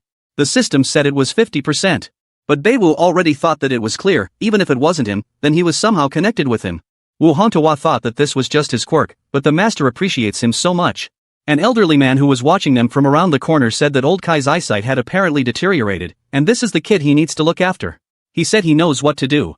Lao Wang asked him to explain it to him more clearly and asked what to do. Bai Wu said that Mr. Wu's keen eyesight and amazing skills he really admired. But this box is worth more than 300,000. Wu Hantawa asked what is more than 300,000 and in what way. Bai Wu said that the Wu family has such a rich heritage. He has no doubt that he already knows this. They have already seen that the box is not easy, so maybe there is something else inside. Wu Hantawa said that the Wu family has a similar box, and the techniques of deciphering ancient riddles have been passed down from generation to generation. The mystery of this box is already open. Inside, there is nothing of value.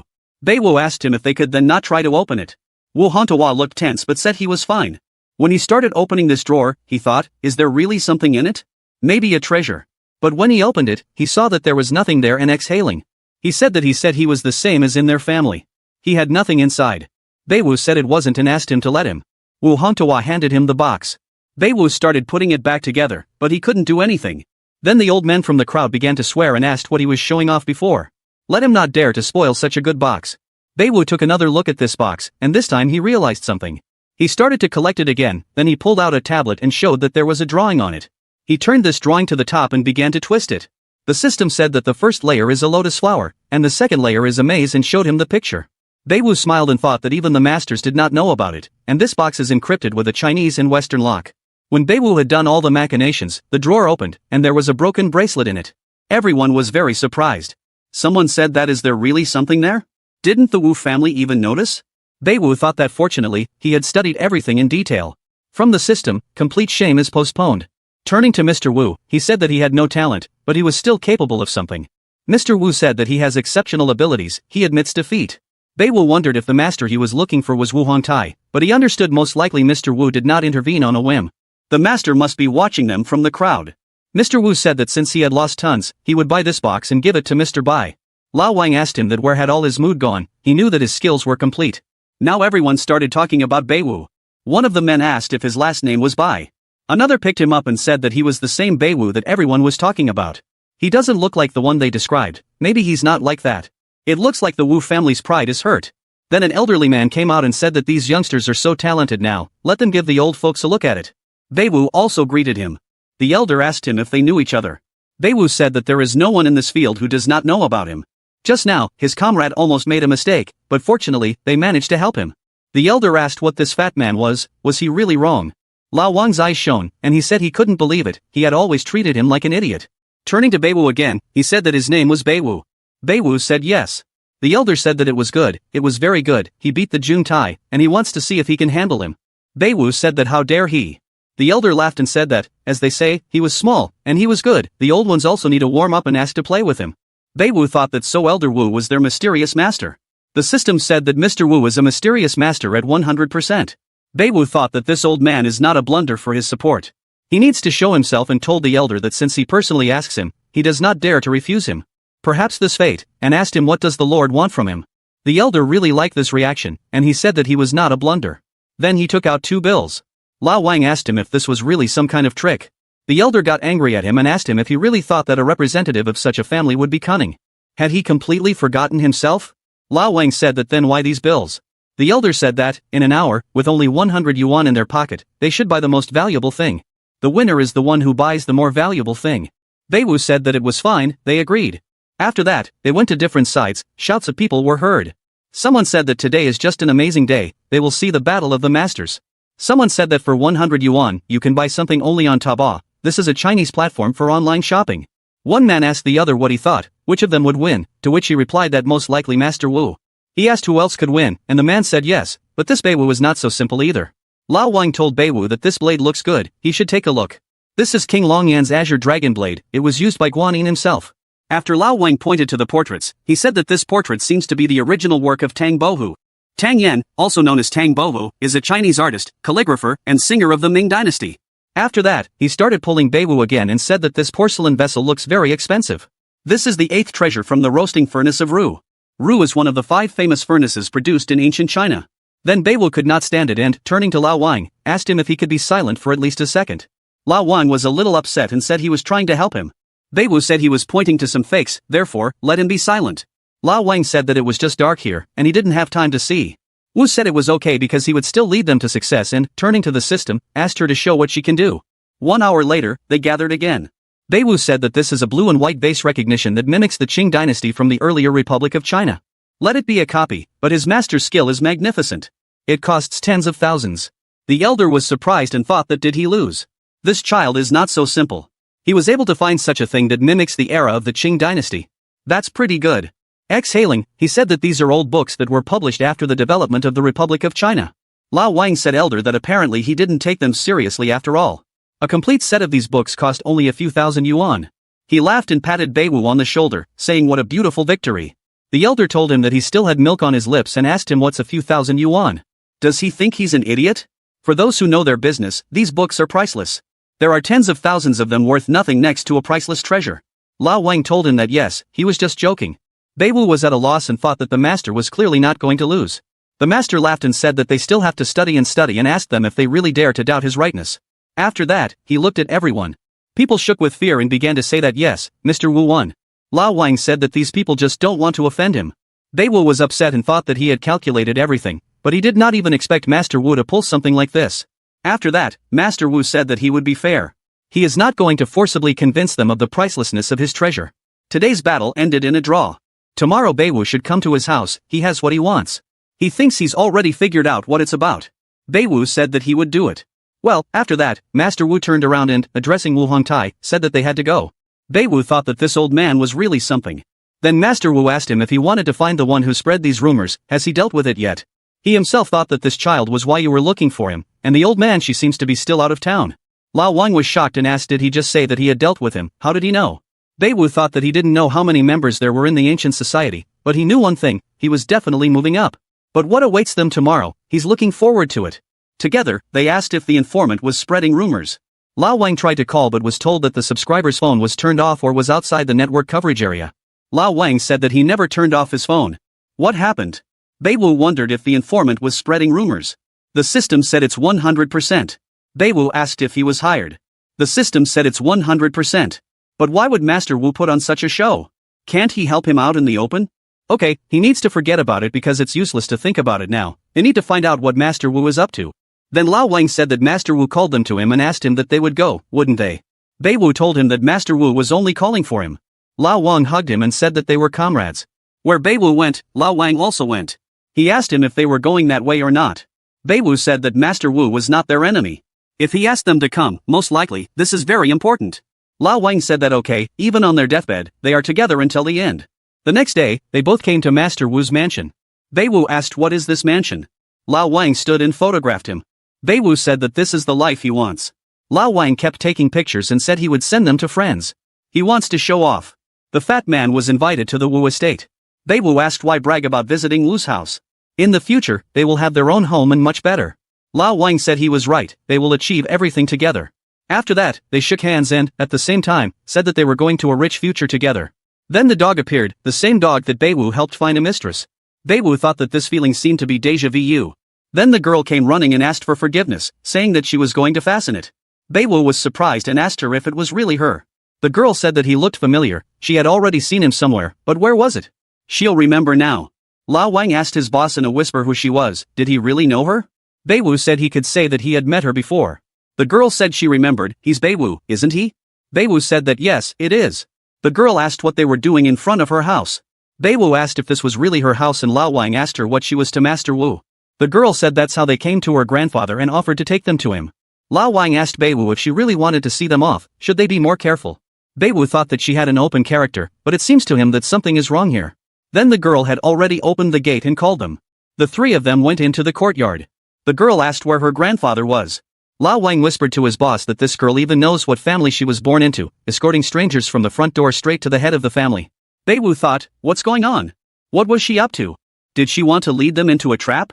Then the girl told her dog to take them to their grandfather. Bai Wu, hearing this, thought that maybe she is by nature like that. Then Wu Hongtai came out of the house. He asked the girl what she was doing here. The girl was very happy to see him, and she said that they had come to Grandpa. She wanted to see them off, but she doesn't know where he is now. Wu Hongtai told her that he had already warned her so many times not to take anyone home. And after looking at them, he said that especially ruthless, suspicious strangers, having already addressed them, he said that they needed to go. The master was waiting for them on the terrace. Bai Wu said goodbye to the girl and followed Wu Hongtai. Bai Wu thought that it turned out that he was just making it up. This girl is pure and innocent. Then they came to the terrace, and Wu Hongtai told the master that they had come. The master showed the flash drive and said that this information was for a group of forgers. They have to prove their abilities if they want her. Bai Wu said to the master, does he dare to ask how he can prove them? The master got up and said that he had heard about him in Old Kai. He is so young and already so talented. But is it true? It's very simple. He should look at the treasures from his office and tell why they are so valuable. And if he recognizes his abilities, then he will get this flash drive. Bai Wu said that it was fine, it was agreed. The master brought them into the room and said that this was his office, he's been collecting all these treasures for years. Bai Wu said that in that case, he would show what he was capable of. He looked at the vase and was very shocked, thinking, what is it? Lao Wang thought that Bai Wu looked so serious, he has such a strange expression on his face, is something wrong here? The master could not stand it and asked if there were really no decent values in his house. Bai Wu said he would like to take a closer look. Then Lao Wang came up to him and asked if something was wrong. Bai Wu said what he was thinking. Lao Wang said that he seemed to be out of shape today, let him help. He knows the value of almost everything here, nothing can be done, he will have to shine. He was about to say something. But Bai Wu stopped him and told him not to get involved, this is a serious matter. The master asked him why he was silent, silence will lead to nothing. Apparently, he was so praised in vain. Lao Wang thought that Bai Wu looked upset, it seems he will have to intervene, 2 heads are better than 1.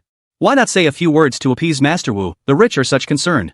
Then he said that the Buddha's head looks great because it's from the Northern Wei dynasty. It is so rare and unique, he is amazed, it's priceless. Master Wu asked what he was talking about, this head, it is forged, it is well preserved because it is several decades old. Bai Wu said that the approximate price could be 30,000 yuan. Lao Wang asked if this was really a fake and he thought that brother Bai Wu, even if it's a fake, it can't be so straight, we need to fix this. He said that it was okay because even tigers miss, there is no sage who has never been wrong. Taking out the next thing, he said that he had never seen such beautiful antique things. He was placed in the very center in the exclusive hall of the museum.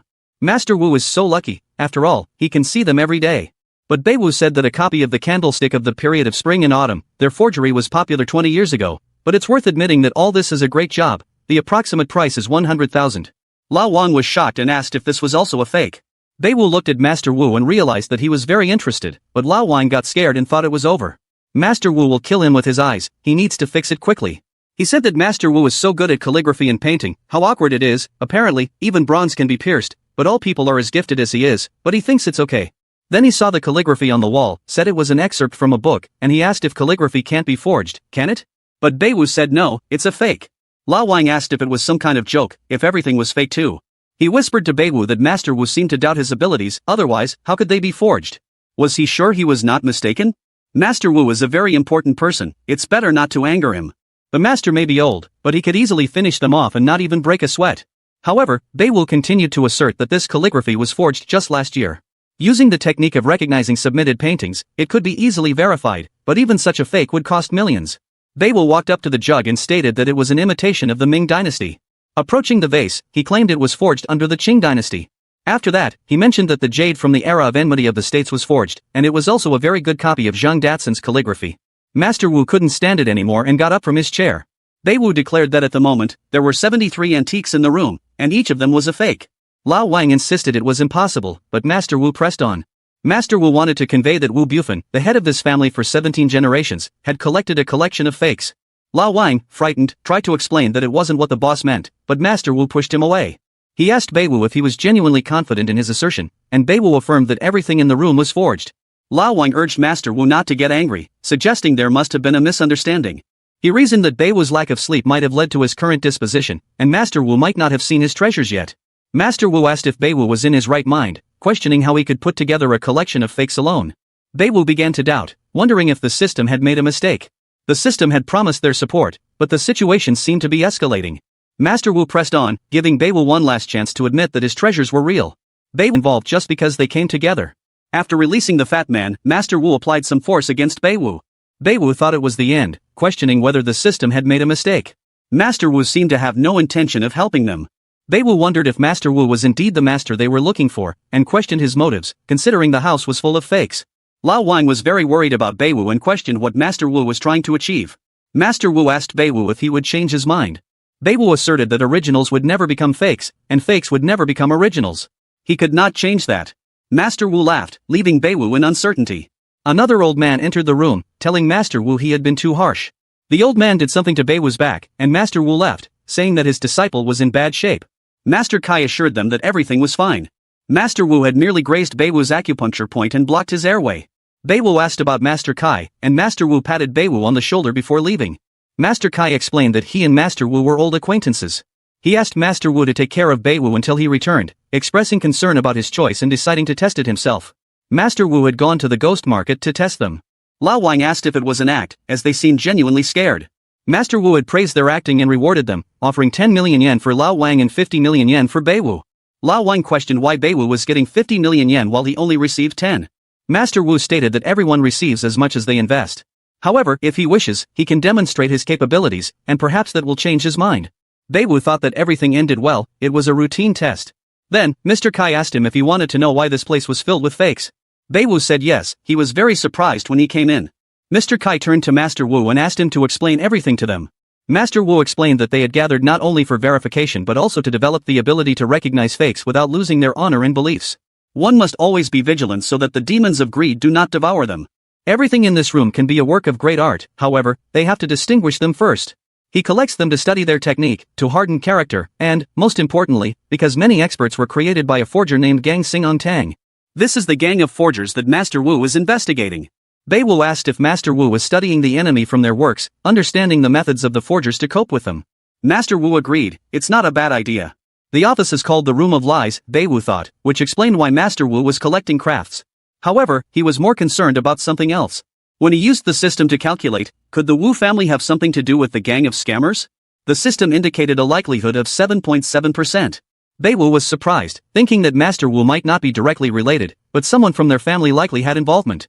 When Bai Wu tried to question the system further, it didn't provide a clear answer. The system rebooted, and Bai Wu thought that he needed to find this person as soon as possible. Turning to Master Wu, he asked to be allowed to study with him. Master Wu responded that there was no need for formalities, Bai Wu is a good child, and he likes it. Old Wang, another character, made a suggestion, and Master Wu agreed with it. Bai Wu inquired about the offer, and Old Wang explained that they are the official representatives of the ancient society, inviting him to join as a full member. Master Wu added that Bai Wu has honor and ability, making him suitable for joining the ancient society. Bai Wu was happy, thinking that he was really becoming a member. Lao Wang cautioned him to be calmer, as this is just the beginning. The ancient society consists of 1,000 people, and even Lao Wang is a member. Mr. Kai emphasized that they believe Bai Wu could become a core member. Lao Wang and Bai Wu simultaneously asked about the main members. Lao Wang questioned if this was a hoax, and Bai Wu asked what being a core member entails. Master Wu explained that core members are significant figures, with their votes even superseding those of the president and vice president of the society. Lao Wang confirmed that Bai Wu was already a core member and suggested raising his level as well. Master Wu encouraged Bai Wu to continue developing his potential, and Mr. Kai explained that to become a core member, one needs huge potential, exceptional skills, constant improvement, and knowledge in politics. All questions about promotions are resolved by Master Wu. Lao Wang pledged to convince others of Bai Wu's abilities. Bai Wu asked Mr. Kai why she was supporting him and if they shouldn't make decisions together. Lao Wang defended Bai Wu, stating that they can't be separated. Master Wu clarified that main members are added as old ones decrease, and they discussed the case of Lao Sun, who was removed due to involvement with a group of scammers. They moved on to discuss the origin of the forgers, deciding to continue the conversation over tea. Master Wu offered everyone a drink, saying he was good at drinking. After that, they began to tell that the ancient society has existed for about 100 years, and all the time of its existence, it struggled with fakes. Everyone who supported them was coming to an end. It was a good time, but like all good times, it also came to an end. A new face has appeared in the trading arena. He started selling fakes again, and others followed him. Master Wu was so angry at them that he squeezed the chair. Lao Wang was scared and told him that it was the same chair from Haihong and asked the master to be more careful. Bai Wu thought that this organization even had a sinister background. Master Kai said that their skills are growing every year now, even they find it difficult to distinguish the fruit of their ignorance from the original. Bai Wu thought that if it wasn't for Mr. Kai, he would be hugging a fake vase of 9 dragons right now. Sir, she said that, in addition, their influence began to penetrate into the core of ancient society. An example of this is Lao Sun, but he thinks there are more of them. Master Wu couldn't stand it and called them all, said that let them just get to him. As soon as he learns their names, let them not expect mercy. Lao Wang was sweating all over and asked the master to calm down. Bai Wu thought that it would be better to sell his soul to Master Wu himself than to cry across his path. He needs to find out who from the Wu family betrayed them. He turned to the system for help and asked her who from the Wu family is connected with a gang of fortress, but the system said that the question is not clear, and there is no answer. Bai Wu thought that she had not been able to answer such questions before, but he needed to stop asking the system such questions and ask her if there are members of the Wu family among the forgers. Is it a man whose age is from 20 to 30 years? The system has started downloading. Bai Wu thought, is it really broken? Or did she also decide to give him a test? Okay, he's just making things up for himself, he's just nervous. The system said that the content of the question is Suzier, the answer is impossible. Bai Wu thought that it looked like he would have to find out for himself who was behind this, and he told the system that it could rest. Sir, she said that now that all sides have reached an impasse, they need to unite. Master Wu said that becoming a core member could put him in danger, so the final decision, of course, is up to him. Bai Wu thought that he and the Forgers gang were no longer on the best of terms, but even if that wasn't the case, he still wants to fight for what he thinks is right. Besides, it's a good opportunity, and he still has the system, unless, of course, she continues in the same spirit. Further, he slapped the table and stood up, thanking them all for their trust and said that he would make every effort for the benefit of a common goal, he would join them. Master Wu said it was a good attitude, they will support him, so he doesn't have to worry. Mr. Kai said there were still some formalities left, such as voting, but he shouldn't worry about it, they will be able to help him secretly, but most of the time, he is on his own. Lao Wang said that it turns out there is still a vote, he thought they had already taken care of it. Bai Wu told them not to worry, he would be careful and solve this issue, and he himself thought that he would definitely get their votes. Meanwhile, Scar was on the phone again, he said that Lao's son had been expelled from the circle, she would try to put one of his own in his place. The man replied to him that he already knew that this cowardly old man had convinced everyone to vote for his deductions. His business is suffering, he won't let their plans come to pass. The next step is sure to be successful, Scar said, he hoped he wouldn't have to remember his old skills against theirs. Master Wu said that he was so happy and invited everyone to sit until morning because it would be so much fun. They will invite their family, and they will also call those small ones, let them join. He's talking about his grandchildren. Lao Wang said that he often heard about the skill of the Wu family's personal kitchen, they were very lucky. It's like tasting a divine peach. Bai Wu thought that this was a good opportunity to check out the rest of the Wu family members. Then, Mr. Kai received a message from Zao, she texted him that she would be late. Master Wu said that it was not worth waiting for her, they should continue. He then turned to Bai Wu and said that they would wait because they had nowhere to hurry and invited him to play guess or pitch. Lao Wang told him that it was a great opportunity to show off his abilities. Bai Wu thought that he would like to play, but he doesn't even know if the system can help him. He said that he would start, he will try to guess what time Zao will come. Bai Wu thought he should try and ask the system if she would come by 18. The system said that the probability of arrival by 18 is 0%. Bai Wu was surprised and said it was clear, but they were trying further. He asked the system if she would come by 7, but the system said that the probability of arrival by 19 is 0%. Bai Wu then asked her what could happen by 10. She can't come any later, can she? But the system said that the probability of arriving by 10 is 0. Bai Wu had already tensed up and thought that really she wouldn't come. Is something really going to happen? Is it life-threatening? The system said that the probability of danger to life is 76.4%. Bai Wu was already scared and thought it was related to death. He then told his masters that he had just calculated and realized that Zhao could be in mortal danger. Master Wu got up first and started shouting, questioning what made him think that she's just walking around. They're all going now. Mr. Kai said to be quiet, he would call her now. But Zhao was unavailable. Mr. Kai said that most likely she is busy, maybe she is on a mission. There, she usually turns off the phone. But the deadly danger. Bai Wu asked the system to indicate on the map where Zhao is now. The system started downloading. Bai Wu asked her if she was joking. After all, a person's life is at stake. Master Wu asked Mr. Kai why he was so calm. They should ask someone and go after her. Master Wu got up and tried to call himself. He was told that Zhao was hunting a petty thief, nothing special with her skills. Then, Mr. Kai got up and told them to sit down. Then he himself would find out what's the matter. Bai Wu got up and asked them to let them find her on their own. He would find her. Sir, she told him that, then let him be careful. Master Wu said that well, he should start looking from the apartment, it's not far from here. Let Hong Tai go with him. Then, Jun Toi and Bai Wu came up, saying they had gone. Hong Tai said that he would drive the car and let him tell what to do. Bai Wu said it was fine, and he himself thought that he was her older brother, so why wasn't he worried at all? He must be very experienced. He thinks that with him, he will have a safety net and ask the system if the road is safe. The system said that the road safety is 100%. Bai Wu thought that they were having such a good time.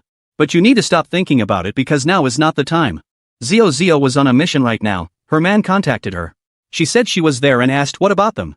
She was told that they had blocked the windows, he could not escape. She asked what was good and how they were doing. She was told that no one was safe. Zhao said she reminds again the killers are armed, they have to be careful. After that, they started climbing the stairs, and she said that they had started. The man was sitting in his apartment and talking on the phone. He told his brother not to worry because everything is fine, and they just have to wait for the buyer's call. His brother told him that he should keep his eyes open and not screw up. Then they knocked on his door and asked if anyone was at home. They introduced themselves as a gas check. The man looked through the peephole and already had a gun ready. He started opening the doors and said that he was already on his way, let them stop knocking, he had just woken up. Meanwhile, Bai Wu was racing in a car with Wu Hongtai. He asked the system what is the percentage of danger to Zhao's life now. The system said the danger to life is 81.4%. Zhao entered his apartment and asked for forgiveness for disturbing him. She said she needed to check the gas pipeline. The man said she seemed very capable. Then Zhao immediately pounced on him. Bai Wu told Hongtai that after 700 meters, he should turn left and then right and straight ahead. The system said that the probability of using a weapon is 100%. The probability of Zhao's death is 89.5%. The probability of arriving at the destination soon is 71%. The probability of information about the enemy's weapons is 55%. The system keeps on loading, and Bai Wu shouted that it was necessary to stop by the residential complex. At that moment, Zhao and his partner had already prepared the handcuffs. The man pulled out a gun. Zhao noticed this and rushed to defend her partner. At that moment, the criminal jumped out of the window. Zhao ran after him, shouting that he would not escape. Then the man started shooting at her with a pistol. But then Bai Wu and her brother came to the rescue. The man ordered them to get off. Then Juntoi opened the car door and hit this criminal with it. Then he laid him down and tied him up. The police arrived, and they took him away. Bai Wu exhaled. Zhao also thought that everything was finally over. She turned to her brother and asked what he was doing here, and Bai Wu saw Bai Wu behind him. Bai Wu was scared and thought he was alive. He fired from a real loaded pistol but did not survive. Hongtai told his sister that he had come to check on her progress. Thanks to Mr. Bai, they managed to arrive on time and avoid disastrous consequences. Zhao grabbed Bai Wu's hand and asked him if he even knew how dangerous it was. These battles are not something that ordinary citizens should be engaged in. Then she was informed that they had problems upstairs, they could not approach. The girl said it was good, she thanked them all for their help. Bai Wu wiped the sweat off his smiling face and said that he wouldn't have come if he was indifferent to her life. He thought that he hadn't even planned to get a thank you. He hopes that nothing else will happen. Juntoi told him that it was time for them to return and asked him if everything is definitely fine with him. Bai Wu tensed up again and thought, is this how the problem is solved? He asked the system what is the probability of a threat to Zhao. The system said that the probability of no danger is 0%. The probability of Zhao's death is almost 91. Bai Wu wondered how such a thing was even possible. They ran up the stairs, and the percentage of her death continued to grow. They never stopped growing. Bai Wu thought that the bandit had already been arrested. There are several other people upstairs besides her. Does this mean that there is someone else? He burst upstairs and shouted her name. He entered the apartment but did not see anything suspicious. Shi Xiaozhou and 2 other policemen were standing in the apartment. Shi Xiaozhou asked him why he was so surprised. He has to get out of here. Bai Wu rolled his eyes and thought that he was scared because he thought that something really had already happened. But what could threaten her? Antique dealer, who is this criminal? One of the policemen said, Shi Xiaozhou, that the evidence points to the presence of accomplices in the criminal. Shi Xiaozhou said that they probably left for a while. He had a gun, it was pretty dangerous. She ordered the doors to be closed. To inform the others so that they would closely monitor the staff here, which arouses their suspicions, they should check everything as carefully as possible. The percentage of threat to the life of Shi Xiaozhou continued is 91.7%. Bai Wu thought that there was very little time to do what was threatening her. At that moment, Shi Xiaozhou was contacted by her man and told that the facility was receiving complaints from curious residents. He asks if they haven't finished. Bai Wu thought that the curious residents, the object, the hostage, how dangerous is it to rescue hostages? The system said that the average percentage of failure in the time of hostage rescue is 97.3%. Then Bai Wu couldn't stand it and told Shi Xiaozhou that he had to tell her something very important, and the percentage of her mortality was increasing. Shi Xiaozhou was very busy right now and told him that it would be better next time. It's not safe here right now. And I told them that they already have to go back. And turning to her colleagues, she said that they should already go ahead. Bai Wu didn't back down and said no. The thing is, but Shi Xiaozhou didn't let him finish and told him that he had to go. Does he stop her from working? Then Bai Wu couldn't stand it and shouted that enough was enough. He couldn't leave her here and thought he might just ignore her possibility of dying. And he asked her that maybe he was meddling in his own business, but she didn't think she was relaxing too much. Now she's looking for someone. The search area is too big, she doesn't have enough people, and she doesn't know where to start. The more she is to me, the more likely it is to lose control of the situation. Shi Xiaozhou thought about it but told him to continue. Bai Wu told her that he knew where to start following. Should she trust him, she should listen to him and then make a decision, and thought he hoped she wouldn't send him. She looks very sullen, maybe she didn't believe him, but Shi Xiaozhou said that she listens to him well. Bai Wu was shocked. Shi Xiaozhou blushed and cleared her throat, saying that he should say what he wanted. If he wants to help her so much, he'd better take the matter very seriously. Besides, today is an emergency. Bai Wu thought that it seemed possible to deal with her. You don't often meet such people. She got straight to the point. He told her that criminals can't stay holed up anywhere, besides, one of them had just been caught. He thinks, but then he noticed cigarettes on the floor and picked them up, saying that besides, he would have to go out before buying cigarettes. He showed her the map and said there should be a small supermarket to the south of here. Shi Xiaozhou didn't wait any longer, she grabbed his hand and said that it was good they were going there. She informed her people that she was heading to a small supermarket in the south. For search and possible arrest, the system would say, that the probability of civilians being involved is 80.4%. The probability of going to buy cigarettes is 100%. The readiness to escape is 95.7%. He looked in the phone and said, Shi Xiaozhou, that there is a small street to the south, from there they can get out. But there are too many people there. At that moment, the probability of a threat to civilians began to decrease and amounted to 44.25%. He said he must have realized they were looking for him.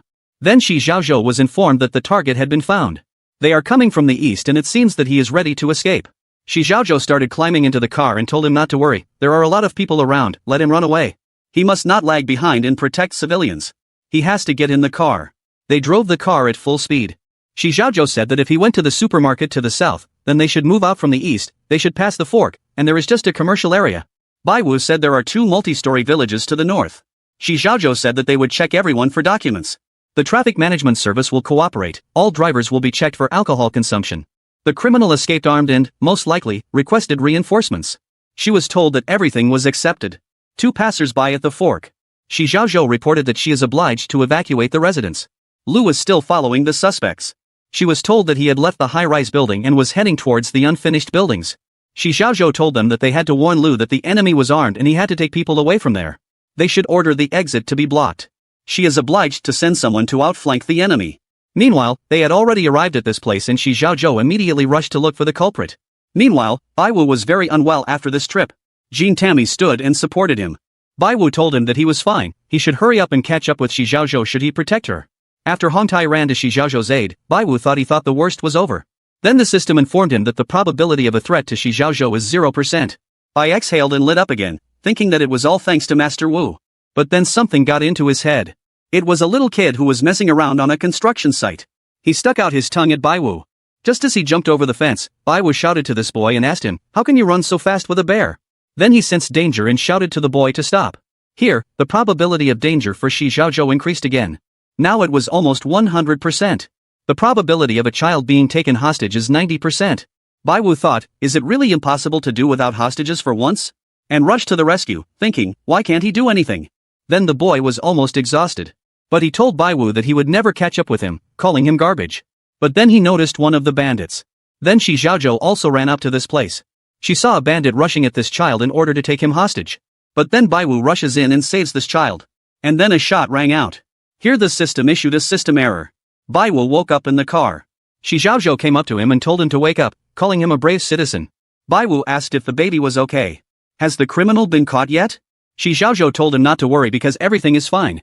The accomplice has already been arrested and will soon be brought to justice. Well, it looks like he hit his head hard when he fell. And I asked him what could take him to the hospital. She was embarrassed and said that when she saw him fall on the floor, she thought he might have had a concussion. Bai Wu thought he remembered hitting himself, but it didn't seem to hurt anymore. Despite the system glitch, Shi Xiaozhou's problem seems to have already been solved. Then Shi Xiaozhou asked him, what, why is he silent? Is it really a concussion after all? They're going to the hospital right now, she'll drive. Bai Wu said he was fine, there was no need to go to the hospital. The system started loading data with an error. The system cannot make the calculation. He accidentally grabbed Shi Xiaozhou by the arm. They were both embarrassed, and Bai Wu, throwing away his hand, said that honestly, there was no need to worry so much. And he himself thought that the case was already over, which means he can go. Shi Xiaozhou was confused and said, who cares about him at all? She is simply responsible for the affected citizens. Anyway, what could have happened to him? Bai Wu thought that maybe she felt responsible because he was trying to help her. Shi Xiaozhou cleared her throat and said that again. This time he really saved the situation. And I thought that he risked his life for the sake of the child, he's not so bad. And I told him that, in short, thank him very much for helping them. She didn't treat her very well before and apologized for it. Bai Wu was surprised, but said that come on, they should leave it in the past. He was lucky to meet a man who did so much good, he is not offended. Shi Xiaozhou said that Brother Tai said that they were worried about her, that's why they came. If they hadn't come to Oral, things could have ended much worse, as expected from Master Bai. Bai Wu said no, they were the ones who caught him. Shi Xiaozhou told him that he had helped very well in capturing the suspect. Bai Wu said that they acted together, that's why they did everything. Shi Xiaozhou said that she had formed a wrong opinion about him earlier, that's why it turned out that way. She even feels a little hurt. Bai Wu said that he did not agree with this, if she had not made a mistake then, he would not have been able to be where he is now. Then Shi Xiaozhou got angry and hit the car with her fist and said that it turns out that he knew everything, and he knew that that thing belonged to her family, and she deliberately sold it to her grandfather at a high price. Bai Wu got scared and got into the car. He told her to stop, he could explain everything. But then Shi Xiaozhou, exhaling, leaned against the car and said, why explain something now? Because it's already in the past. He helped her family, and these things still returned to her grandfather. Bai Wu asked that she was always worried about her grandfather, was she really afraid that he would be deceived? Wasn't she? Given her sense of fairness and professionalism, it's understandable why she's bothered by a mysterious stranger like him. She is very reliable and an outstanding specialist in her field. Shi Xiaozhou asked him what he was doing. Bai Wu thought she was so arrogant. Then Shi Xiaozhou asked what could examine him. She opened the car and sat down next to him and said that in order to avoid trouble, he should behave with restraint. She doesn't understand him at all, he doesn't have the strength or the ability to protect himself, he needs to be careful. She's absolutely serious, it's for his own good. Okay, I'm also her grandfather, and if the bad guys get interested, he'll have problems with them. They are not so easy to stop. Bai Wu grabbed her hand, which she had recently given birth to, and thought, where did she get such strength from? And said he knew that. And he thought that he knows that the fewer people know about him, the better, especially the enemies. But then he remembered something and asked that these two criminals were chasing antiques, wasn't it? Shi Xiaozhou asked, why was he asking this? Isn't he their prophet who sees the secrets of heaven? Bai Wu asked that secrets can't always be seen, right? Shi Xiaozhou said that one of them has quite a lot of criminal records, she had documents somewhere, but she herself is not very knowledgeable. But the same thing that she knows, she can't just tell him. Bai Wu thought that she wouldn't do anything that would violate the privacy rules. But even so, he doesn't think she knows all the details. A group of scammers have yet to deal with Master Qi and the Antique Circle. Then he remembered something and told the girl that her grandfather and the others were still waiting for news from them. But he appeared to Wu Hongtai and told them not to worry because he had already notified them. They're waiting for the two of them to come back. Bai Wu thought her brother was there and asked, what time is it now? Will they have time to return to them? Maybe. But then Shi Xiaozhou stopped him and said no, he's a hero today. Therefore, let him not even think of sneaking away. She got behind the wheel and told her brother to get in the car. After they all got into the car, the girl hit the gas and said that she would definitely make it. Meanwhile, at a family banquet, the man with glasses asked the girl how much longer to wait. When will the sister come already? The girl said her sister told her she was stuck in traffic. She's probably still late, but he shouldn't be so worried. The blonde guy said that yes, let him not worry so much because she is always unlucky. Maybe she was cursed in a previous life. Brother Chang told him not to waste words. Then the girl jumped up and said that grandpa had come. And with him came Bai Wu and Shi Zhaozhou. Master Wu said that he was their distinguished guest today. Everyone is familiar with Qi Lao and Shi Zhaozhou, right? He also solemnly introduces Bai Wu or Mr. Bai to them. He's a good friend of his, he met him recently. He is a wonderful young man, and he really hopes that they will get along. Now let's have them all sit down and tell Bai Wu to sit down here. Brother Chang told his other brother that he was able to impress even their old man. He probably has something to tell. Well, the blonde guy was clearly not thrilled and told him to just look at him. He doesn't know how he was able to deceive Grandpa. Let him catch him red-handed, he will show him with a crayfish hibernate. The girl said that Bai Wu was a good person, she already knows him. Her other brother asked her how she knew him, not that it's her ex. The girl told him to sit in envy and silence. With his face, it must be very hard to find a girl. Then hearing all this, Shi Zhaozhou was furious and asked that who was mocking her little sister here. She can't wait to teach them a lesson. The girl rushed to hug her and said how much she missed her. The blonde guy said that Zhaozhou she came. Shi Zhaozhou told him that she had asked him to call her sister Qi, and he called her Zhaozhou again. Then the guy who was sitting next to that girl told her to sit down with them. They didn't defend anyone here, they just sat and fooled around. Brother Chang said that yes, they wanted to find out what kind of fates they had such guests, would she tell them? The blonde guy said that yes, they don't look like the children of noble families. Did their old folks just pick them up somewhere? The other guy laughed and said it was true. It's an eerily strange situation, and he asked that how this ignoble one could take such a place. Shi Zhaozhou did not get involved in their conversation but thought that they were from noble families, however, without their surnames, they would not be worth anything. They're just idiots. After she couldn't stand it and put a glass of wine on the table, she told everyone that Bai Wu was their guest. And Grandpa recognized his ability, they should behave decently, not create problems. And going up to her sister, she said that they needed to go because they hadn't chatted together for a long time. Look. Bai Wu thought that thanks, of course, to him, but now you can't disgrace yourself. And he said that he was grateful for the opportunity given to him. And I told Lao Wang to sit here and finish his meal, and he'll be right back. Sir, she thought about Master Wu and said that let him teach them well. It is useful for them to learn something good.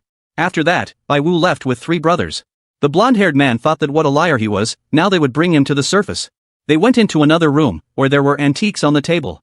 Mr. Chang said that he doesn't know much about antiques, and he really hopes that it won't be difficult for him to tell them about their origin. The blonde brother said that yes, it should be easy for him. Bai Wu thought that since they decided to squeeze him, they shouldn't blame him if they fall into their trap themselves. Master Wu noticed this too and thought that these youngsters decided to rein in Bai Wu. But he thinks that he will take care of himself. But as soon as Bai Wu decided to ask the system, it told him that it was not subject to download. Bai Wu was stunned and asked what the hell, has the system finally broken down? Then one of the brothers asked him, what, why is he silent? Master Wu also thought about it and thought, is Bai Wu silent? He's always just been given antiques, maybe something happened. The blonde guy asked, does it really require such a long examination? Maybe he just drank too much today. Someone intervened, Lao Wang, and asked this guy what he had just said. His brother is the best at antiques, he's never wrong. The blonde guy asked, then why is he silent? Had the gods abandoned him? And having already turned directly to the Bai University, I asked him what and how much to buy these things. Doesn't he know? How dare he lie to his family? Lao Wang shouted at him to keep his mouth shut. He had to go through a lot today, he was just very tired. And I asked the guy that he was from the Wu family, wasn't he? He has to keep his voice down if he doesn't want Master Wu to. Meanwhile, Master Wu was still sitting and reasoning. He thought, what happened? Is it possible that his abilities have decreased due to today's circumstances? But he is definitely not a fraudster, he has some outstanding abilities. Are these kids completely brazen? He thinks that he will have to teach him a lesson and let them know how to slander others. Bai Wu has not recovered yet. Yes, how dare they? Meanwhile, Bai Wu was very scared, and then the same thing happened to the system. Have you ever happened? What should he do now? Also, these guys clung like a leech, how would he get away? Then the blonde guy started screaming at him already and asked him what happened. Is he still not aware? Then he himself is his. But then Master Wu intervened and, calling them all, asked how dare they talk to the guests like that. They are idiots. And approaching Bai Wu, he said that these beasts lack discipline and he should not blame them. Bai Wu thought that he didn't even have anything to blame them for. His system has really failed, he will not be able to determine the authenticity now.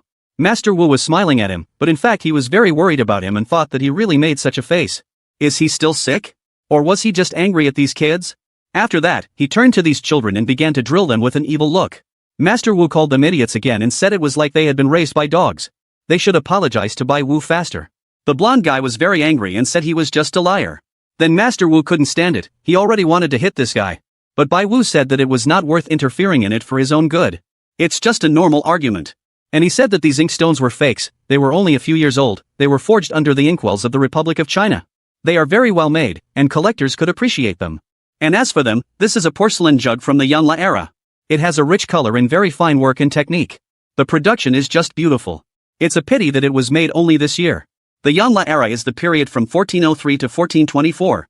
The guys started googling it all on their phones and said he was really right. Bai Wu said that all people have different views on things, and he himself thought that. Fortunately, Mr. Wu helped him, because it took time to reboot the system. This time, the system really almost failed him. But this time everything went pretty smoothly, but without the system, he would not have been able to do anything. This time he fought back, but this is far from the end. Master Wu said that he was worthy of being called a master, even he would not be able to determine the authenticity of some of the things here. Master Bai has such sharp eyes. Bai Wu thought that besides and looked at the system that said it was 100% fake and it was 100% related to fraudulent groups. He thought that among the antiques there are those that are related to fraudulent groups. Last time, the system said that there is someone in the Wu family who has a connection with scammers, but who could it be? Brother Chang came forward and said that he was worthy of being called a master, and he asked his forgiveness for his rudeness. Another brother hugged him and said he was really amazing. He hopes that they will see each other often, and he will help him earn a fortune. Brother Chang also added that he respects his abilities. Only the blonde guy said that he was doing well. Brother Chang suggested they go out together for a drink. Bai Wu said no, he didn't want to bother anyone, and he himself thought that the system had failed. This family is not easy to deal with. Besides, there is a traitor among them. He needs to leave as soon as possible, because the traitor may be here. Master Wu was worried and thought, did they really make him angry? He hugged Bai Wu and said that there was no need to be so reserved and offered them a drink together. He should have forgotten about these little scoundrels by now. Lao Wang also supported this for those and asked, why should they be in such a hurry? It's better to sit a little longer. Bai Wu thought about it and remembered the words of Qi Zhaozhou, who told him in the car that in order to avoid trouble, he should behave with restraint. She also said that she does not understand him at all. Because he has neither the strength nor the ability to protect himself, he must be careful. Therefore, he thought that this situation was very alarming to him. While the system has problems, he cannot be sure of his safety, and if something goes wrong, he will be under the gun. And he told everyone that it was too late and offered them next time. Bai Wu was about to leave, but his master Wu stopped him and told him to wait a second, and he said that he had heard that he and Xiao Xiao had known each other for a long time. Maybe it's fate. Then Lao Wang's eyes lit up, and he said that Master Wu was right, it could be fate. Master Wu also added that he had heard that Master Bai was not married yet and asked him what about becoming part of the Wu family. Everyone was in shock. Sir, she asked him what he just said. Another guest supported him and asked if it was too early and sudden. Mr. Qi told the master that if he became a member of someone's family, it would only be the Qi family. He has known his granddaughter for a long time. He blesses them.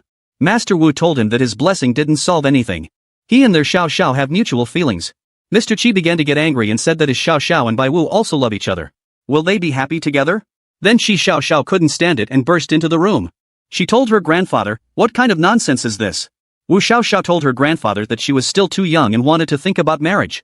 Xiao Xiao was very upset and told her grandfather that he had never asked her and was already marrying her off. Did he really care about her opinion? Then she ran away in tears. Bai Wu clutched his head and thought, what is going on here? How did he get involved in all this? And why did they talk about marriage? Only one blonde guy was furious and looked at Mr. Qi with hatred. Then Brother Chang came up to him and whispered to him to listen to him because the old man is still here. Bai Wu noticed this and thought that these two were clearly hostile to him. Maybe they are traitors. Then the master thief laughed and told Bai Wu to go along with them.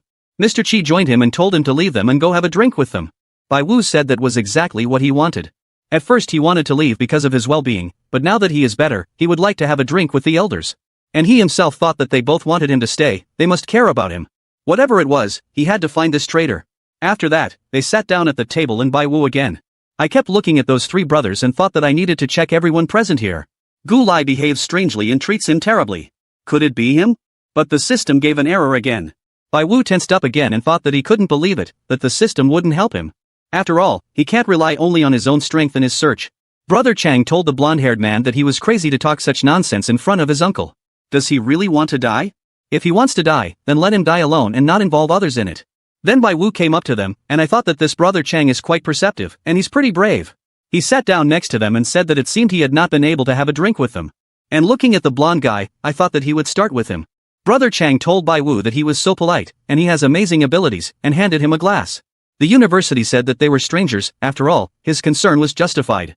But, as they say, after a strong fight, the strongest friendship is born. And looking at the blonde guy, I asked him for forgiveness and asked if he had offended him in some way. And he himself thought that this guy does not know how to hide his thoughts. He is too stupid for a traitor. Does he want to burn a hole in it? But then this guy grabbed his hand and said that he was very interested in how he met Zhao Zhao. Bai Wu asked, what is Zhao Zhao? Wu Zhao Zhao said that she was also very interested. This guy was very determined. Therefore, Bai Wu decided to tease him late and said that it was fate. One day she wanted to sell one thing, and he bought it. Then they had to deal with one bandit. But at that moment, this guy squeezed his hand even harder. Bai Wu wondered if he really loved her that much. So he said they were just acquaintances, they weren't even friends. Then the guy loosened his grip and asked what was true. Bai Wu said that she is a little hot-tempered, but he probably knows it that way. And also she is arrogant, it's not so easy to communicate with her. To be honest, he's a little afraid of her. That is, for a woman, she is strong. And he himself thought that he was hostile to him because of Chizeo Zeo. And because of Master Chi's words, everything only escalated. Then one of these brothers laughed out loud and said that he understood. Then, like gentle and lovely women, Brother Cheng told him that she had beaten him up for molesting her. You got there, came back, and told your brother to let him tell everyone about it. People like him don't need La Romana e Conti 94 years old. Bai Wu thought, what are they talking about? Brother Cheng said he bought a yacht last week, didn't he? Is his sports car still out of the country? His brother said that what was the use of it, and everywhere they put speed limits, if you increase the speed at least for a while, you will immediately get a fine. Of course, it was possible to drive 2 laps on the racetrack. Then he decided to ask Bai Wu that he is fond of racing. Maybe they go there together. The man who stood next to them and told him that all he does is drink and have fun all day long. Does he really want to seduce Master Bai as well? He thinks he should block his card and let him think in the company for a few days. Bai Wu thought that these guys were just having fun. Especially this one doesn't look like a bandit at all, and their money depends entirely on their elders. Maybe he should look among older people. So he decided to move to another table. There were 3 men sitting there. They were all smoking and drinking. The bald man said he was meeting Mr. Wang next week. They want to play golf. The man who was sitting next to him in a suit and tie asked him what? Why don't they talk about their acquisitions? The man who was sitting next to them asked them what? Do they really do charity work? And the man in the suit asked them that they voted for an angel. He seems to be having bad luck this year. Then a woman came up to Bai Wu and said that she had heard that he could guess. The spring necklaces of the new collection looked too ordinary. After that, he was surrounded by girls. The girl with the fan said yes, but the young like it with him, she looks fresher. The girl who was standing next to her asked what they had heard, what had happened near Jean's summer house. The girl with the rim asked, what, is there some kind of problem? She heard that it almost came to a fight. Then Bai Wu's head was already boiling. He sat down on a chair and thought that these rich people talk only about earning and spending money, not a single useful piece of information. How much time is wasted? There is no one like a traitor among them. Then Master Wu came up to him and asked if he was really ill. Then Bai Wu's asked him, why did he call him master? He is more comfortable when he calls him by name, and he himself thought that the system is not working now, and since the traitor is part of the Wu family, it is not easy to find him. Maybe the master of the university could find a way, and he said he was interested. He was thinking about what he said in the afternoon, hiding groups of scammers and they. He approached Wu Hongtai and told his grandfather that Miss and uncle had come. Bai Wu thought, is there really someone else? A girl in a red dress came in and a man followed her. The girl asked for forgiveness, and she said they were stuck in traffic. Bai Wu thought that this guy didn't look like a decent citizen. The system showed that this is 88%. Bai Wu was surprised and thought, what is going on with the system? The system showed him that Uncle Wu was a bad person by 88%. Bai Wu thought, is their uncle a traitor? Then Wu Xiaoxiao came up to the girl and said that they had been so long. The blonde guy came up and said that his sister decided to come right to the final. Another brother said that his sister had a lot of good workers. Brother Chang said that they had not seen each other for several days, she began to look better. Only this suspicious guy was standing on the sidelines. Bai Wu thought they were ignoring him, but the system gave an error again. So I thought the system was still buggy, he would have to deal with their uncle himself. So I decided to ask the master, who are these two? Master Wu said that this is his granddaughter, and her name is Wu Ryu, and his grandson is Su Jai. Wu Ryu came up to Grandpa and said that she was very sorry that she was late. And I asked him not to be angry. Then Bai him approached one of the brothers and, pointing to Su Jai, asked that this was his sister's husband. Why is he in such a gloomy mood? Why don't they ask him about it? But that blonde guy said he was just trash. If he hadn't become part of their family, he wouldn't even be able to feed himself. Bai Wu asked if he was really a son-in-law. Then another brother came up to him and told him not to worry about him. This kid is not so simple, he does not know how he convinced his sister, he has a good education. But alas, he is useless. Bai Wu thought that how could an accomplice of a dangerous group be useless? But 88% of him is a bad person, it's not that simple. Who knows if he's a petty thief or a much bigger one? Maybe he's De Wulong. This man looked at him very menacingly and adjusted his wedding ring. Brother patted Bai Wu on the shoulder and said that, unlike him, Master Bai is young and promising. If the old man really wants to marry Xiao Xiao to him, then he should know. A lot of people were chasing her. Bai Wu even choked on it and said that he thought there was a mistake. He doesn't think Master Wu meant it, and he himself thought that it looked like Uncle Vova was not taken seriously here. But he needs a way to be sure of his assumptions. Then Wu Ryu came up to him and grabbed his shoulder. She told him that he was the esteemed guest that Grandpa brought, and his name is Bai Wu. Isn't that right? She thought that Grandpa would bring some old man to them, and it turned out to be such a young man. Bai Wu thought that she seemed more difficult to handle than Wu Xiao. After all, Xiao is stupid and cute, but wait a minute. He told the girl that she was much more gorgeous than him. And I thought that if Uncle Wu has problems, then his wife should be aware of them. Then this Uncle Vova could not stand it and went up to his wife and grabbed her by the hand. But Wu Ryu pulled her hand away, and she also continued to ignore her husband and asked Bai Wu what he was doing. Bai Wu said that, to be honest, he doesn't have a job as such yet. He's currently borrowing with an antique dealer, and he asked what about her.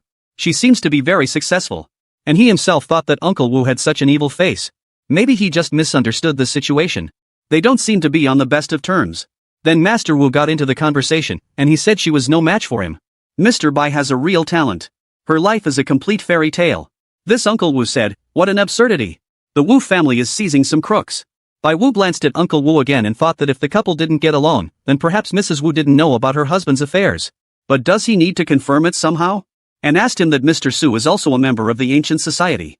Mr. Su said he wouldn't dare, so to speak, he just knows some of their business and he likes old things. Bai Wu told him that he looked quite businesslike. Ms. Wu said that he deals with finances. He must be the head of some big company, too. Mr. Su said no, he was just an office worker. Bai Wu said that he thought that the husband of a woman like Mrs. Wu certainly knew about antiques, well, or is part of the elite. Mr. Su said that no, he is a simple office employee. He cannot compare with him because he has already become revered at such a young age. Bai Wu said yes, Master Wu and Master Qi are always telling him that. But he is still part of the Wu family with the support of this family. Even being a street vendor, he would still be expected to succeed. His income must not even be enough to satisfy Mrs. Wu. But then he apologized and said that he had forgotten that it was being conducted. She was the breadwinner of the family. Then he noticed that Mr. Su was frantically adjusting his ring. He said that, of course, he was trying to give his wife what she wanted, the surname of his capabilities, from the bottom of his heart. Bai Wu thought that, and he was holding up well. But why does the system not work, and said that yes, this is the most important thing. Happiness is not in money, and offered him a drink, and I thought he was just a great actor. No wonder even Master Wu and Master Qi were deceived. As soon as the problem with the system is solved, he will immediately tear off this mask from him. But he can't just sit and wait for the system. Then Lao Wang asked him what was wrong with him. What was he thinking about? Did you really drink too much? Bai Wu told him that, and how does so much food fit into him? But then I remembered something and asked the fat man that he kind of told him that he was very good at gathering information, wasn't he? He took him by the head and turned it so that he was looking at Mr. Su and asked him to help with one guy. It was already late at night. Everyone decided to go outside. Everyone came out to see Bai Wu off. Master Wu was driving him and said that it was already so late because you couldn't get behind the wheel now, and asked him if he could stay the night. But Bai was told that he was too hospitable, he couldn't bother him like that, and he had already called a taxi. And he himself thought that he should be careful with the uncle of this family. But how would he test it again? The system kept giving him an error. But now the most important thing is to fix a system error. He had already arrived at his home and decided to take a shower. After he went out and drank some water, he thought what a hassle. No matter how much you ask, the system is still silent. This is also his fault, but I would like to gain a fortune by relying only on the system. He didn't know what it was, and he doesn't even know it now. But the system was still unavailable. Bai was clutched his head and asked what should do. Maybe he should turn it off somehow and then turn it on again. He broke away and asked if they couldn't attach at least some instructions to it. Is the system still not working? But then in one of the ads it was written that there was not enough energy. Bai Wu immediately jumped up and asked that there wasn't enough energy. The system told him that a vital part of the user's M requires a lot of energy for stable operation. Bai Wu didn't really understand and asked what the vital part was. The system showed a picture of the brain and circled one of its parts. Then Bai Wu remembered that it was this part of his head that he had hit, and he asked if the injury was really that serious. It turns out that the system can not only determine the probability but also heal wounds. It turns out that there is not enough energy because he is now recovering. It's strange because before that everything was fine, but still, it's not his one injury. The system said that there was a system update and it apologizes for the inconvenience. Bai Wu said he understood, and he asked what that is. Now no one will be able to answer his questions, right? Now he is defenseless. The system said yes, it can't. Bai Wu was scared and thought that now his dreams would come to an end. There are so many problems now, especially with a group of scammers. There should be something good in everything, but all its connections and capabilities depend on the system. How quickly will its end come without a system? Will he return to his old life? But no, he urgently needs to find a solution to this problem. He exhaled and asked the system what he needed to do in order to restore this energy. But the energy is kind of from electricity, isn't it? Or where else does the system get energy from? The system has started loading. Instructions for replenishing energy. Bai Wu thought that the system works on metaphysical calculations, but in general it's something like a search engine. He received it quite suddenly and did not think about its origin. Then the system flashed instructions for replenishing energy to him. In one, it was an automatic repair system. It was written here that it was impossible to calculate the repair time. The hang-up from the battle will end after the repair is completed. Under the next item, it was written that external energy collection. It was said there that it was going thanks to the contacts and fees of the owner. According to paragraph 3, it was written that the extraction of the host's energy is fast and takes only 3 seconds. Bai Wu asked what takes 3 seconds, can they really extract his energy? That is, to withdraw something from it, isn't it? What kind of energy can be pulled out of a person? What kind of energy does the system feed on? She could take his life, it's too risky. Well, there were many more ads that said that pumping out energy would not endanger the life of the owner. Bai Wu asked what and how would it affect him. The system said it couldn't give an accurate estimate. Probably, the probability of success will be changed. Bai Wu asked, what is the probability of his success? That is, his luck. He can't exchange his luck. But then what about option B? He could have collected energy for the system. He would be able to travel through mountains and rivers, as in the Xingxiang novel, and then defeat ancient mythical beasts or something like that. But his body is not capable of that. Although these restrictions confuse him, this is the best option. After all, just sitting and waiting is not an option. And I asked the system that if he chooses option 1, can he change his choice to 2 or 3 in the future? The system said that you can change your choice at any time. Bai Wu lit a cigarette and thought that then he would have to take a chance. And he told the system that he chose option 1. But if the external energy for option 2 seems to be nearby, then it should notify him. And I thought that it all depends on the situation. He can switch to any other option at any time. But for now, it's better to stop at option 1. The system asked to confirm his choice. Bai Wu thought that after all, he still had an enemy as a group of scammers. Attack, defense, retreat, so many people are preparing. He can't let them down. He laid down on the bed, picking up the flash drive that Master Wu had given him then. I thought it was worth finding out if the fat man could find something. And find out what Mr. Wu gave him. 2 days later, Bai Wu went to see what was on this flash drive. He inserted this flash drive into his laptop and found that there were 2 folders on this flash drive. 2 folders were called super secret information. Bai Wu thought that there was so little information. How would he know what they were planning next? Then Lao Wang called him and said that he had very important news. Did he find some information? Bai Wu asked, what is it? What did he find? Lao Wang said he had found a fake bank that was somehow connected to him. He will send him the address now, and he should go there. Bai Wu said that a group of scammers could uncover them. They need a disguise. After some time, they disguised themselves and came to the bank. Bai Wu asked Lao Wang what he found. Sums of money from the ancient society, and they also say it's related to those people. Therefore, he could not be rash and called him. Bai Wu thought that he was really admired. The fat man was really very reliable. Lao Wang suggested that Bai Wu pretend that they were going to invest, and then they will follow their trail. Yes, and his ability to find out all the secrets is better left for a last resort. After all, it consumes a lot of energy. Therefore, they should try to sort it out themselves somehow. Bai Wu thought it was because his energy was too low and asked the system that this bank is somehow connected with that group of scammers. The system said that the download has started. Therefore, Bai Wu thought that it was clear that she was working normally now. It was not worth waiting for. It remains to rely only on yourself. After some time, they met in the office with some man who said that this was the best project of their company. It is tested by the market and brings a stable income. He also presented everything in detail in the plan, and I asked them if they had any questions. Bai Wu thought it looked like this company was unreliable in asset management, but he doesn't see the connection with their goal here. Lao Wang said no problem. They are investing $10 million. Bai Wu didn't expect this from him and hit him on the head. He asked him who she was. In his opinion, is the owner here. He wouldn't let him talk, and he told the man that he would consult with his consultant. The man said that he would wait outside. When the man left, Bai Wu said that after everything he said, he didn't see any clues at all and asked Lao Wang if he was sure that they were connected with scammers, and he also said so simply that he would give 10 million. How does he think what would have happened then? Lao Wang said they probably would have found the evidence. Bai Wu said it was wrong, and I asked him if he was lying. Lao Wang said no, never. Bai Wu asked him if he had already forgotten what he had done for him. Lao Wang said that it was fine, let him just not worry so much. He was really looking for clues here. He did not find the answers, but he found that many people from society are invested here. Then he thought that he could also make money on it, but he was afraid that he would be deceived, so he called him. Bai Wu told him to learn how to prioritize already. How can you be so greedy? Besides, didn't they decide that they would earn money together? They were going to cheat him, collect all the money from him and run away so that later he could not even buy a place in the cemetery. Lao Wang said no. Several of his friends also invested and made huge profits. He knows his place. During this time, he earned a lot with him. Well, what awaits them in the future? He wants to be always ready for the future. Bai Wu said he couldn't explain it to a fool like him, but he had to remember something. He will take care of his future. He should stop talking this nonsense and follow him. They left the office together, where the man was waiting for them. He asked him if he was really leaving already. Bai Wu asked what? Is it really forbidden to leave here? Lao Wang told this man that his brother did not find him reliable. The man asked them to believe him to see them. The main shareholder and the boss are influential people, especially in the ancient circle. They are influential figures. Bai Wu asked, what is the antique circle? The man said exactly what? Bai Wu thought that was really an influential figure from the ancient circle. Are they investing in an underground bank? But what kind of person could it be? Fatso, what is the Forger's Bank show by chance? How is this even possible? And I told this man that he would have said it earlier. He really likes this famous and influential antique circle. And I asked him what? Maybe he would give him recommendations. He wants to meet their boss. If he turns out to be reliable, then he will give him the monthly income of the Lao Tzu Foundation in the amount of 3 minutes 5 billion. The man asked them to follow him. They came to another office. Another man was waiting for them there. It was the owner of this place.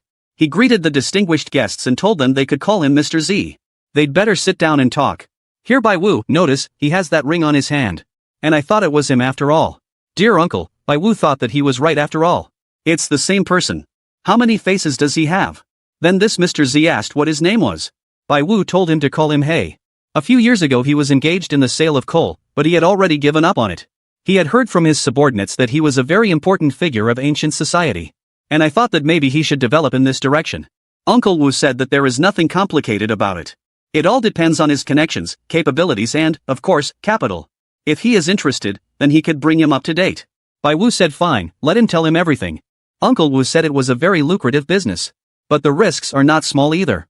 But he should not doubt their professionalism. Bai Wu asked what kind of professionalism. He should just tell him how to make money, shouldn't he? And he thought that he should pretend to be an amateur because you need to talk to him. And I asked him that he was very poorly versed in antiques. Is it really possible to make money on this? Is it at least profitable? Can he just help him earn? What's in it for him? Uncle Wu told him that he must be joking. They are businessmen, nevertheless, they can help him earn. Their operation is specified, he has nothing to worry about. Bai Wu said yes, they were going to use it. Do they really want him to invest in their empty chatter? Uncle Wu said that he did not understand it because it was a trade secret. This is a rather difficult question.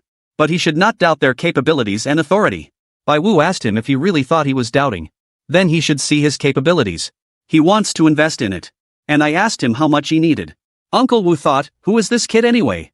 Is it really some local big shot? Or did someone else? Bai Wu said, how slow are they? Have you spent so much time on idle chatter? How can it be that antiques make a profit? Maybe he should find another company then. Lao Wang was delighted and thought that the boss was playing arrogance so cool. He didn't even dare to intervene. What should he do? Bai Wu asked the fat man, why didn't he say there was a more reliable company? He should take him there. Then Uncle Wu got up and called out to him. He told him that he shouldn't worry so much because they are an honest company. Recently, a lot of forgers have appeared. He needs to be very careful. Bai Wu asked him what he had just said. Uncle Wu said that recently they had a big antique business that needed funds. If you, Mr. He could believe them, then they would have gone to a big plus. Of course, dividends will be paid in accordance with the investment. Bai Wu asked what is true. Uncle Wu said that, of course, he was so attentive. Bai Wu thought that he was still being cautious. Hi, but he is lucky if he is still used, then including in speech such big words as big business or lack of funds. Does this mean that this bank is really related to fraudsters? The system said that the probability of connections between the bank and a group of scammers is 100%. Bai Wu, seeing this, was surprised, but said that it was good, he impressed him. Then he left. When his uncle was left alone in the office, he said that this guy seemed to be a local big shot, but people were still afraid of questions about investments. Bai Wu wondered if the system had already recovered. Well, the system continued its loading. Then the Bai fell out, which is understandable. He will imagine that she is not there, but he still needs to sort it out somehow. They were already in the car, and Lao Wang was driving. He wanted to say something to Bai Wu, but at that moment he got a phone call. It was Master Qi. Bai Wu picked up the phone and asked if there had been any major events in the ancient society recently, something that requires a lot of investment. Master Qi said that indeed one family in abroad puts up for auction a large number of rare copies. There have even been a lot of buyers who are determined to buy them. After which, Bai hung up the phone and said that the antiques auction, large sums of money, everything seems to be starting to converge. And he thought, are they really going to forge foreign antiques? With their dexterity, it's like printing money for yourself. Since it so happened, first you need to deprive them of this money and bankrupt the bank. Bai Wu thought that the only problem was that he had no idea how to deal with underground banks. They are very careful and use only special money channels. Even if he succeeds in closing this bank, it is just a room. Besides, he has no proof, he cannot act rashly. After all, there is a whole organization of scammers behind the bank. You need to cope with one blow, otherwise you can't avoid trouble. It is necessary to discuss this with Master Wu and Master Qi. They will certainly be able to find a solution. He was about to call them, but then the system told him that, it seems, he is not capable of solving problems without the help of the system and external people. Bai Wu asked the system, what is it about? Shouldn't it be rebooting? Why is she complaining? The system said that because he is incapacitated without the system, he should choose option C right now. Bai Wu thought that the system was looking down on him, but he would prove it to her. Without relying on the system or other people, he will be able to destroy the underground bank. Lao Wang looked worried and told his boss that he really didn't want to lie to him about today. Honestly, Bai Wu told him that if it wasn't for him, he wouldn't have realized that an uncle from the Wu family owns an underground bank. He is acquitted. Lao Wang was shocked and asked what he had just said. Is the owner of this bank an uncle from the Wu family? Bai Wu asked him if he really only realized it now. They are run by scammers. Didn't he know about it? Lao Wang said he was in shock right now. How could he have known that? But wait, if Uncle Wu is the owner of this bank and the banks are run by scammers, then this means Uncle Wu is a member of a fraudulent organization. Only such a fat genius like him was able to find this secret. Bai Wu told him to be careful driving. Lao Wang said that okay, he can relax. And I asked him what it means, he already guessed about it, didn't he? Bai Wu said that, of course, he analyzes perfectly. Lao Wang asked him what then, what should they do now? He's going to contact Master Wu and defeat everyone in one fell swoop, isn't he? Bai Wu said they had no proof. If they blindly try to crush the snake, then it will simply slip away, a more reliable way is needed. Lao Wang asked what if they destroy the bank now, but he's not, his friend's money is still there. If you do something to him, their money will also be lost. They need to be warned so that they withdraw their money on time. Bai Wu must have thought of something and asked Lao Wang to repeat what he just said. Lao Wang said he wasn't after money. He is very loyal and will not be able to just watch his friends go bankrupt. Bai Wu told him not to worry, so he doesn't blame him for it. He is his blessing. He has an idea. Uncle Wu came to Master Wu and told his grandfather that everything went fine in the company, and he asked, what should he do now? Master Wu told him to straighten his back and speak straight. Uncle Buzz did as he told him and said that here he stood up straight. Master Wu told him to hurry up because he gets angry when he sees him. If something happens to his company from now on, then he should deal with it himself and not involve him. Uncle Wu said it was fine, then he bows out. He was already driving in the car, contacted the man, and told him that he had charged his subordinates half of the amount to his account. The rest will arrive as soon as he receives it. Scar said it was great, he was doing a great job. He did the right thing when he entrusted the bank to him. After the operation is completed, he will score a high place for him in the organization. Uncle Wu asked, is it really true? And thanked Scar.